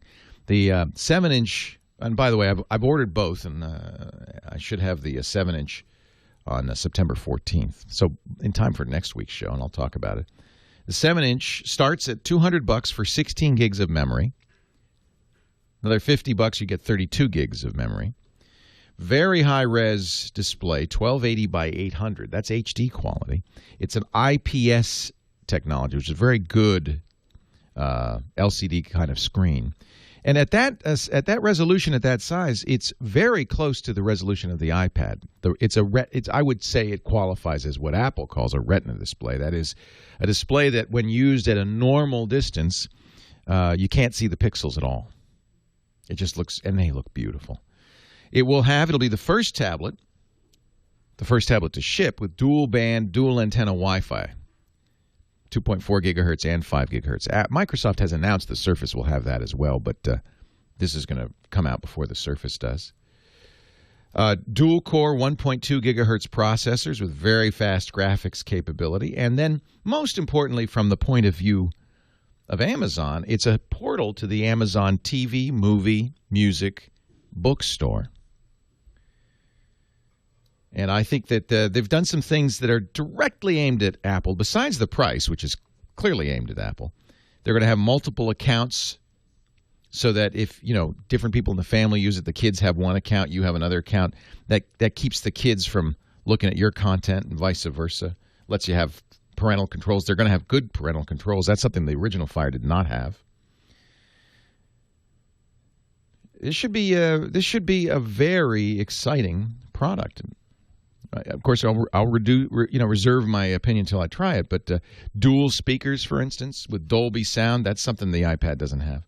They're aiming it right after the iPad. But the difference is this is not a content creation device. It's not powerful enough, I think, to edit movies or create music, which a lot of people do with the iPad. It's really for watching TV, movies, listening to music, and reading books. But I think it's going to be stellar at that, and boy, what a good price. What a good price. It's a competitive market now. You've got the Google Nexus 7. You've got this device, and I guess we'll have an iPad mini. It'd be very interesting to see how Apple prices that small iPad when it comes out. There's some pressure now. There's some pressure on Apple. If Apple can come close, and I don't think they have to meet it, but let's say they're $50 more, they'll be fine. But if they can't come close, it's going to be tough. And one of the reasons Amazon might have a little advantage here is that things are changing. It isn't about hardware anymore. Even Jeff Bezos, the chairman of Amazon, said this at the announcement. He said, look, we're not trying to make money on the hardware. We want to make money when you buy stuff from Amazon. So we can charge less for the hardware. We're not a hardware company. We're a store. And that's something only Amazon can say, although I have to say, if you've been watching what Google, Apple, and even Microsoft have been doing in the last year, they've really been refocusing themselves so that they can sell content. They're trying to build ecosystems. Apple did it first, I think, woke up everybody by having the iTunes Store and then the Apple TV and Apple's even now talking to cable companies and cable content creators like HBO, trying to get them in the fold. It turns out content now is more important. Not software, not hardware, content. Games, TV, movies, music, and books. And who has the lock on that? Who's going to make the most money off a tablet? It's Amazon. They'll even use it to sell you a dishwasher if you want. Physical goods. They've got the store. So that gives them a little leg up over all these other guys, and it means that they can charge less. I imagine they're, at best, breaking even on these devices. They might even be losing money on them. They don't care. They're going to make the money after the fact. This is what game console manufacturers have been doing for years. Nintendo and Sony and, yes, Microsoft with its Xbox.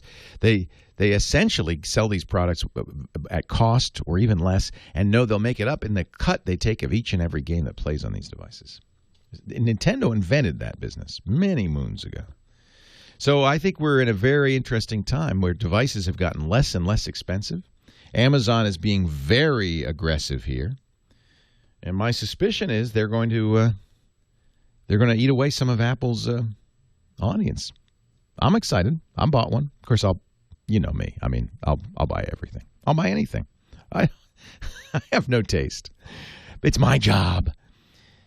If you want to talk about it, 8888 Ask Leo. There's new Nokia phones. I mentioned that last hour. What do you think the new iPhone will bring? When will they announce new iPods? What will they be priced at if they get it? If Apple announces a 7.85-inch iPad mini at, say, $250, well, they're going to have to drop the prices of the iPod Touch, aren't they? What will they charge for those? We could talk about it. 8888 Ask Leo. The website is techguylabs.com. You can also go into our chat room where the conversation rages hot and heavy. There's a link to that chat room at the website, techguylabs.com. I'd love to know what you think. Are you going to go out and buy this Amazon Kindle? Are you waiting to see what the iPad mini does? Maybe you're going to buy the Nexus 7, the Google tablet. That's been the amazing low-price leader for the last month. But, boy, these things move fast. You can't own the market forever, and now Amazon's in there.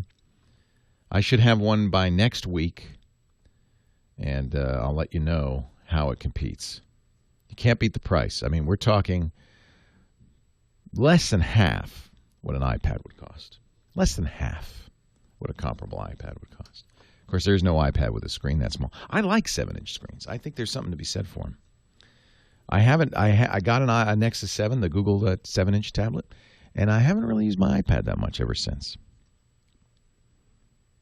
We shall see. 8888 Ask Leo. That's the phone number. Let's talk. Your call's next. Leo Laporte, the tech guy.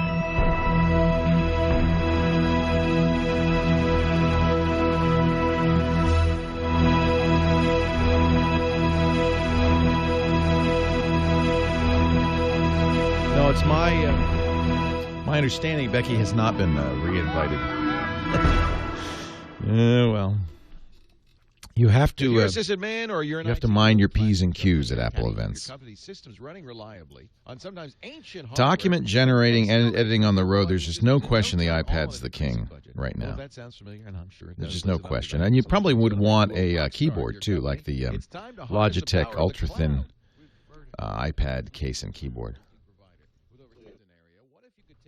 I agree. I think the Asus Transformer Prime is excellent. Beautiful screen, a little bit bigger. It's expensive, but no, I agree. It's more like a laptop.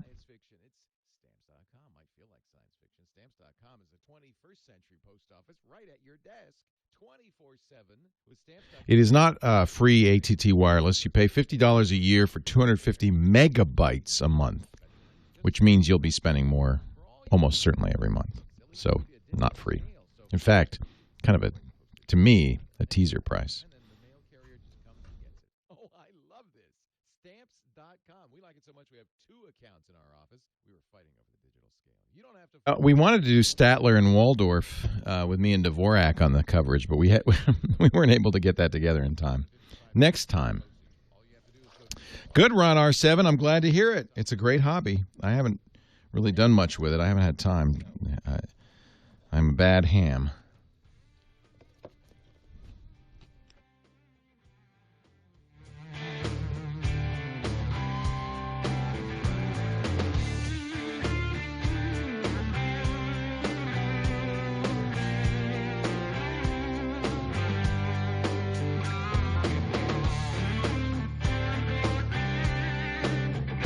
Becky Worley, this was quite a while ago. At one of the iPad or iPhone launches, I don't even remember. Was there covering it for us, had a camera, was showing the demo room. Steve Jobs walks in. I think she's running FaceTime. She aims the camera at Steve and says, Steve! And asks him a couple of questions about FaceTime standards, which he answers. But that was the last time he was invited. It's really true. You have to be tame. You have to, it's Apple's way or the highway, and that's absolutely their right to do that. I mean, I don't question that. Was it the Back to the Mac? That's right. It was the Back to the Mac event. Yeah, they really want to control the environment.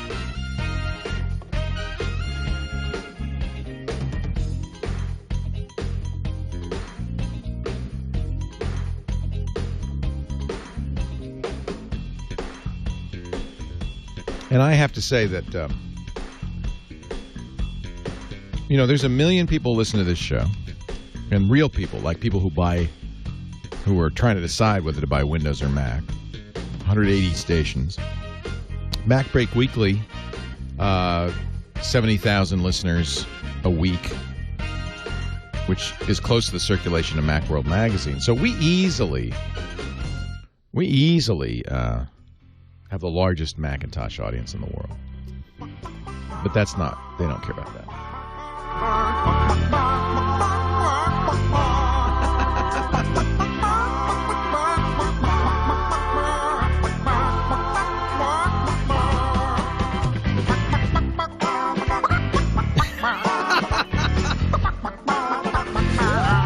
Oh, those Muppets. Leo Laporte, the tech guy.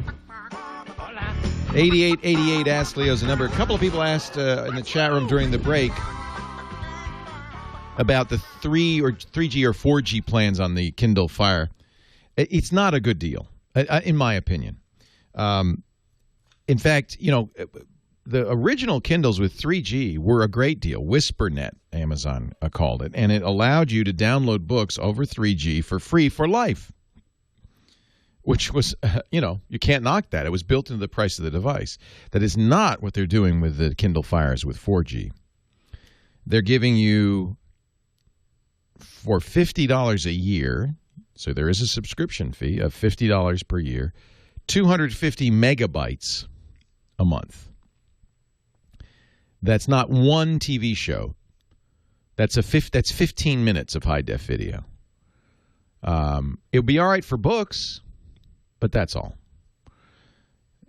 How many songs is that? Maybe 25 songs. It's a couple of CDs. It's okay for books and maybe a little bit of music, but that's all.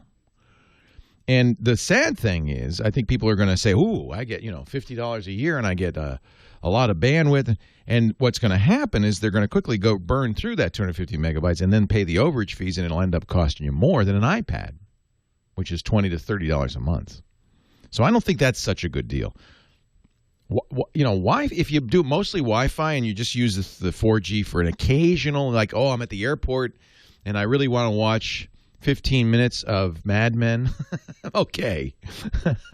I really want to watch, the first quarter of a Netflix movie. Okay. But other than that, I don't think it's a good idea. I really don't think it's a good idea. Now, PC Guy's saying, and I don't know if this is the case, that they will not charge you overages. They'll just turn it off. If that's the case, it's worthless. Wi-Fi is free if you have a Wi-Fi access spot or access to one. Most people in the U.S. use a internet service provider called Linksys. Works really great. Raymond, Thousand Oaks, Leo Laporte, the tech guy. Hey, Raymond. Hi, how you doing, Leo? I'm well. How are you?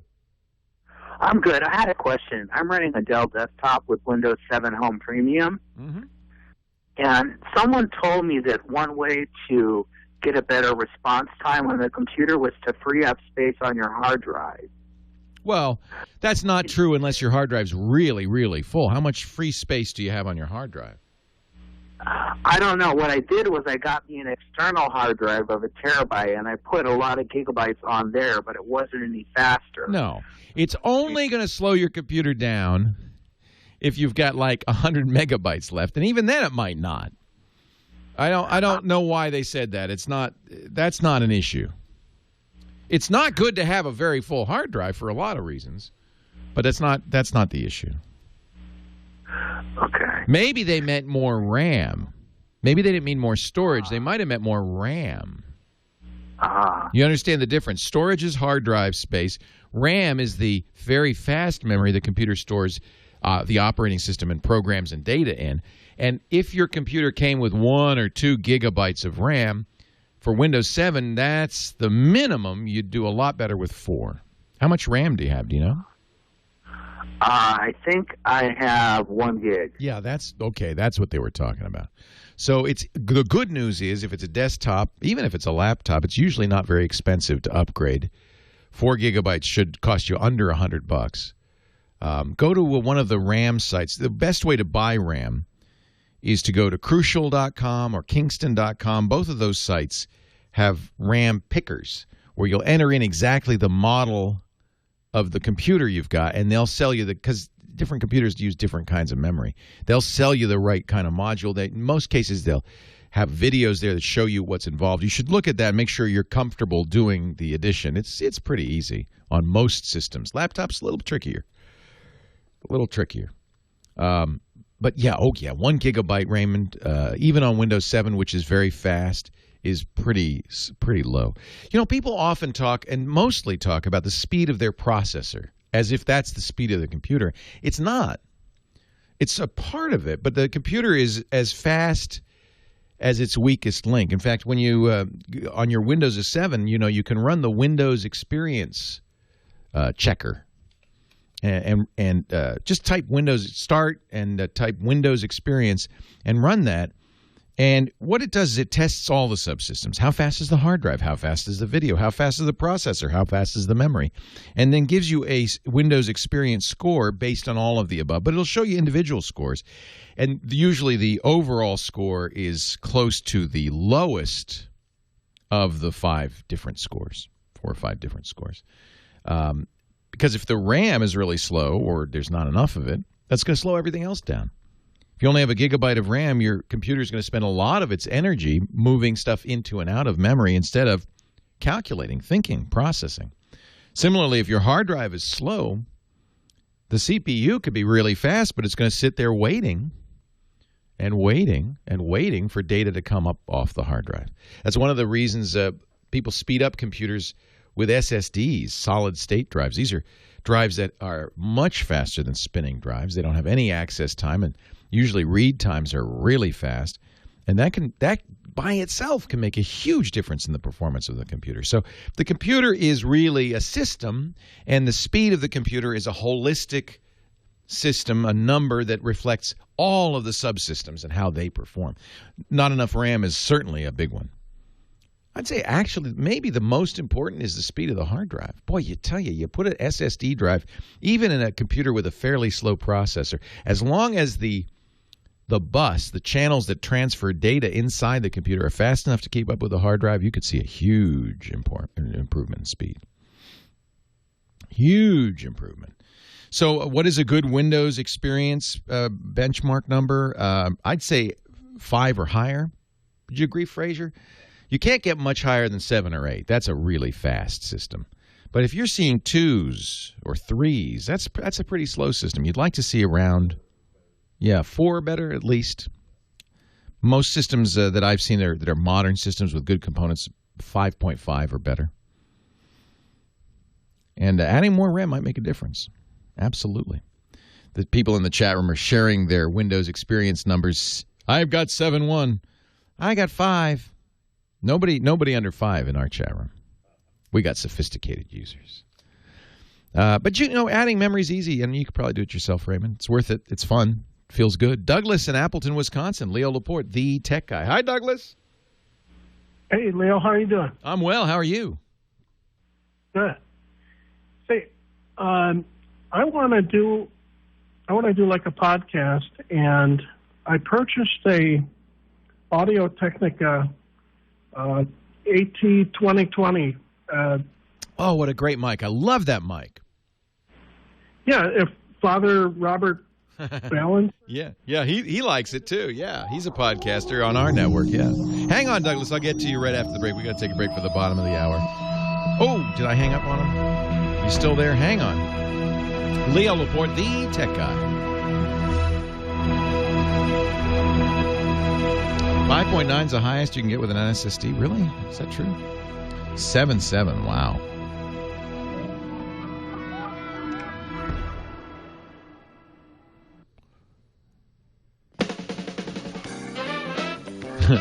Mint says, I'm going to take a guess this caller is not going to be good at podcasting. He didn't get his question out very fast today.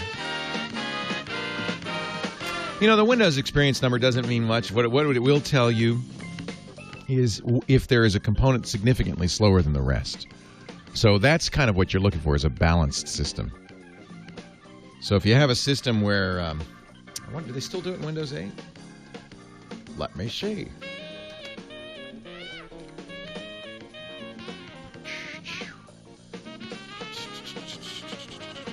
I should run it on my Retina. Yeah, it runs nice on the Retina. It runs really nice on the Retina. I don't. It's at home. It really runs beautifully.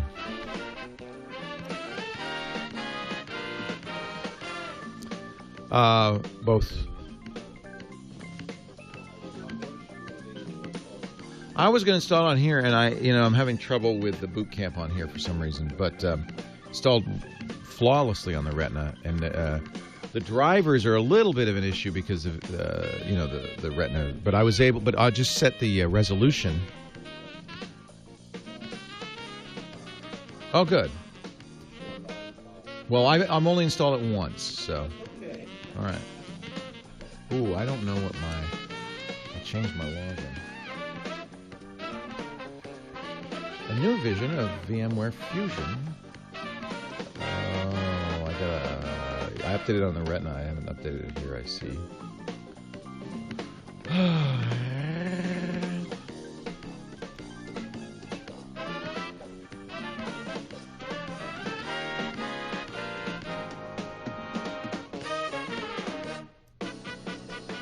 My Windows password is very long and complicated.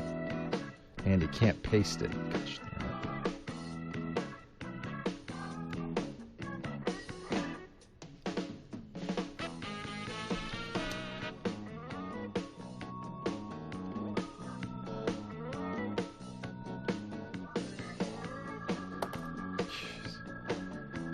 I don't know why I made such a bad password.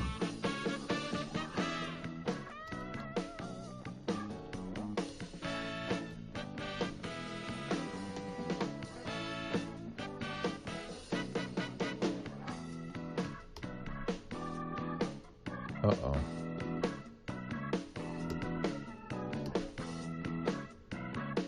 Please enter your password. But I just did.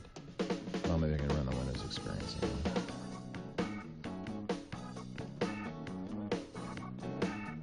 So I need Start Menu, EXPRINCE. No apps match. File settings. Is it the settings? Custom. Use tool. So this is in virtualization.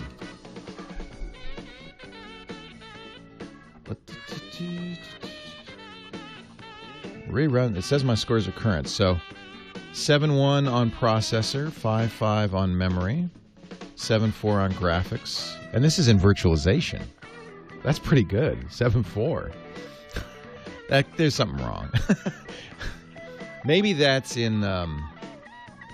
Maybe that was from boot camp. Maybe it was running boot camp. I'll take it. I don't know if I want to rerun it.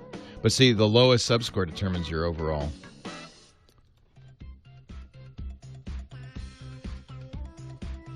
Kyle Benham is our musical director. Kyle performs the hits. Or picks them anyway, and puts his playlist up on his Google Plus account, Kyle, Kyle, space BENHAM, or just go to techguylabs.com after the show, and we'll have the Funky Town playlist available for you there. 8888 Ask Leo. We were talking. Oh, did I lose him? I guess I did. We were talking to a caller who wanted to do a podcast. And he was asking about the Audio-Technica ATR 2020 mic, which is a very affordable mic, around $60, that has USB, but it's a good Audio-Technica mic, a great choice for podcasting. However, as is often the case if you use a headset or a USB mic, it's one person. If you want multiple people, if you want to have a studio roundtable, if you want a co-host, you need two mics. Well, I guess you could, if you like your co-host a lot, you could share a mic. But if you don't, you need two mics, and that gets more complicated. Then you need to get a mixer. If you're going to use Skype, that gets even more complicated. So you can absolutely get more complicated with this. My suggestion is if you want to look at an inexpensive solution that allows you to do multiple voices, to take a look at the Behringer Podcast Studio. Behringer makes good, inexpensive audio gear, and they have two different packages for podcasters that make it possible for you to do multiple voices. Joanne is in Ventura. Hi, Joanne. Leo Laporte, the tech guy. Hey, Leo. I don't know if you remember me from the Amazon Institute, the vintage Mac user. Oh, that you wow. helped out this past summer. I hope I helped you right. You helped me so right that, you know what? Somebody made an anonymous donation on your behalf for saving me all that money because you gave me such right-on advice. Oh, wow, that's great. Well, tell me about the charity again. Well, my foundation is the Amazon Institute. Sometimes people confuse it with Amazon.com. Yeah, I know the feeling. You know, my podcast network's called TWiT. And I guess, you know, after I started it in 2005, this other company came along called, I think, Twitter, and it confused the heck out of people. Yes. So yeah, well, the Amazon Institute doesn't have very deep pockets, so your IT help is just golden. This summer, you told me go and replace on my MacBook, the white one. You said go here, get this. You know, you can do it yourself. The hard drive is done. I listened to you. I'm not an IT person. Perfect. Now I have something that's not vintage. I think it might be Mac antiquity. Uh-oh. My G4 is not starting up. And somebody said maybe it's a little PRAM battery or something, or it's the motherboard. Now, save me more money, Leo. Tell me what is going to be cheaper to do. Not fix it or... There comes a time in every computer's life where it is better to euthanize it than to fix it. You know, it's not a good idea to pour money into something that is really obsolete. And the problem with the G4 Macintosh is that Apple stopped supporting that architecture, 8 years ago? They started using Intel chips. So no new software and no new operating systems will run on that G4. But it's such a workhorse. Oh, I love it. And as long as you don't want to do anything from this century on it, you'll be fine. No, you understand what I'm saying? If you run the same program, the problem is that now you say, "Oh, I want to use Chrome." Or oh no, I'm not going to say that. I'm not going to say that. Because you can't run there. You could run a really old version of Firefox. You could run the Safari. I think Safari came with OS 10 in those days. You could run Safari. It did. I'm running 10.5.8 on it. Believe it or not. Wow, good for Apple. They kept it. They kind of kept it alive. So, but that's the last update you're going to be able to do. That's right. Yeah. So what do I do? So you say it won't start. When you say it won't start, what does that mean? What is it? I've done all the diagnostics. You turn it on, and do you see a blinking question mark with the computer in it, or nothing? Nothing. The screen doesn't light up. Nothing. Black. Do you hear any sounds coming from the interior? Not a peep. Okay, so here's the deal. Something is dead. It could be the power supply. It could be the... Is it a laptop or a desktop? It's a laptop, and I already did the diagnostics for the power supply. Power supply is good. How are you able to do diagnostics? Because I asked a friend of mine at the Apple store what I should do, and I brought actually in the power cord into the store, and he helped me out. Oh, he looked at the Now what we're cord. looking at- He looked at the cord, but he didn't look at the laptop. Well, no, because it just won't do anything. Here's the problem. To get him to look at it, it's going to cost you $150, $200. You could buy a new G4 laptop for $50. I could? Oh, yeah. If you could find somebody selling them. Because it's not worth anything. It's literally from the previous century. Literally. Yeah. Okay. Literally. Okay. I mean, it's last. That should tell you something.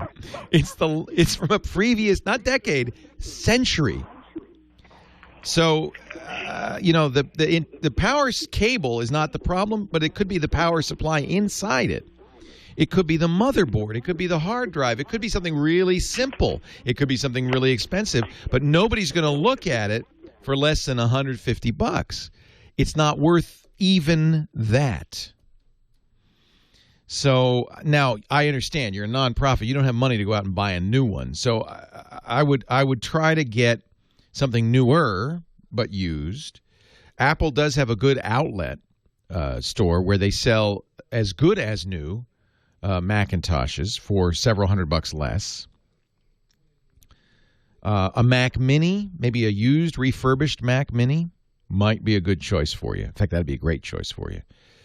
Let me see. The chat room just checked prices on eBay for a PowerBook G4. Oh, it's worth $140. Exactly $10 less than it'll cost you to take a look at it. And I wouldn't recommend. I would not recommend buying a new G4 or a used G4. It's just not worth it. It's just not worth it. There comes a time in every computer's life where it's time to put the pillow over it and hold it till it stops kicking. Actually, it already stopped kicking, didn't it? Maybe it's time to find a hole in the ground and throw it in there. Because I feel bad, but I think it's now getting your data out is another matter. If there's something on that hard drive you want, you do need to spend some money. Somebody can pull that hard drive out of the computer, somebody at the Apple store, connect it up to another computer, and pull off your data. It could very well be that the hard drive just choked. I mean, hard drives wear out. It could be a very inexpensive part to replace, but it isn't going to be cheap to get it fixed. It's not going to be worth fixing it. It's got sentimental value perhaps, but at this point it's gone. It's a dead parrot. It's gone. It's gone. I'm sorry, Joanne. I wasn't able to help you on this one. It's not dead. It's sleeping. It's a dead Polly. Poor Joanne. I hate to tell her It's a crazy world we live in, and more than any question I get asked is... But it is. It's from the last millennium.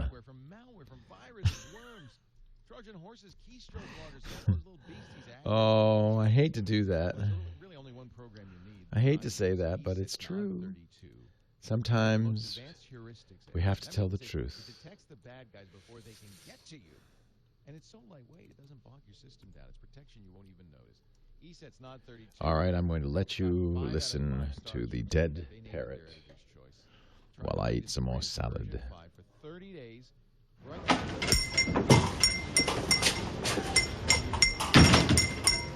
Hello, I wish to register a complaint.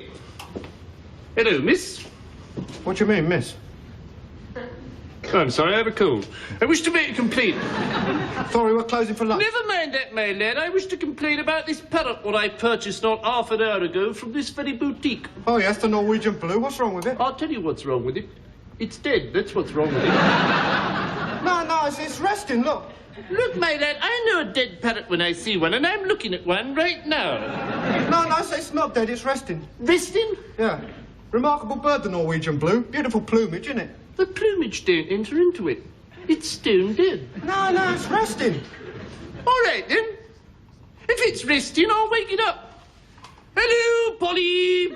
I got a nice cuttlefish for you when you wake up, Polly Parrot. There, it moved. No, it didn't. That was you pushing the cage. I did not. Yes, you did.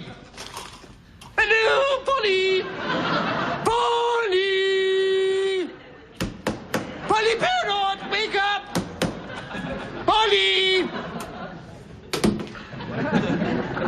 Now that's what I call a dead parrot. No, it's stunned.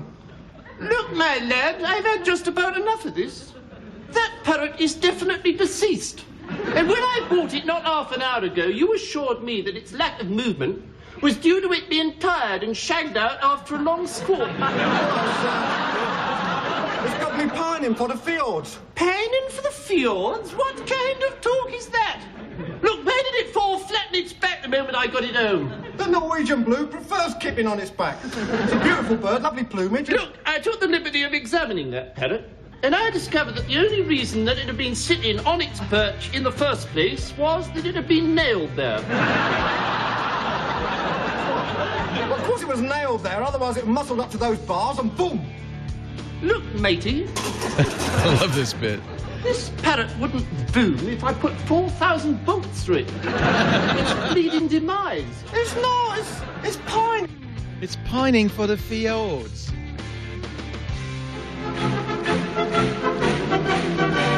It's Monty Python's Flying Circus. And that's one dead parrot. Leo Laporte, the tech guy. 8888 Ask Leo. Last few minutes of the show. Let's see how many calls I can get in here. Starting with Victor in Valencia. Hello, Victor. Hello, Leo. Great taste in comedy. That parrot is long dead. Long gone. It is a deceased parrot. No, it's not. It's pining for the fjords. Pining. I've listened to you for a long time, and I got to say, you really helped my hour-and-a-half commute with that podcast. Oh, thank you. Long time. You have my sympathy. That's a bad commute. Well, it means a lot. We just upgraded to Mountain Lion on the Mac, and do you have any recommendation for any DVD copying software to back up any DVD that you purchase, that you want to back up onto a DVD and not so much rip it so that it goes on and stays on the computer, or you can. You want to make a copy. So Handbrake, which of course is the program I'm sure you know about, I always recommend.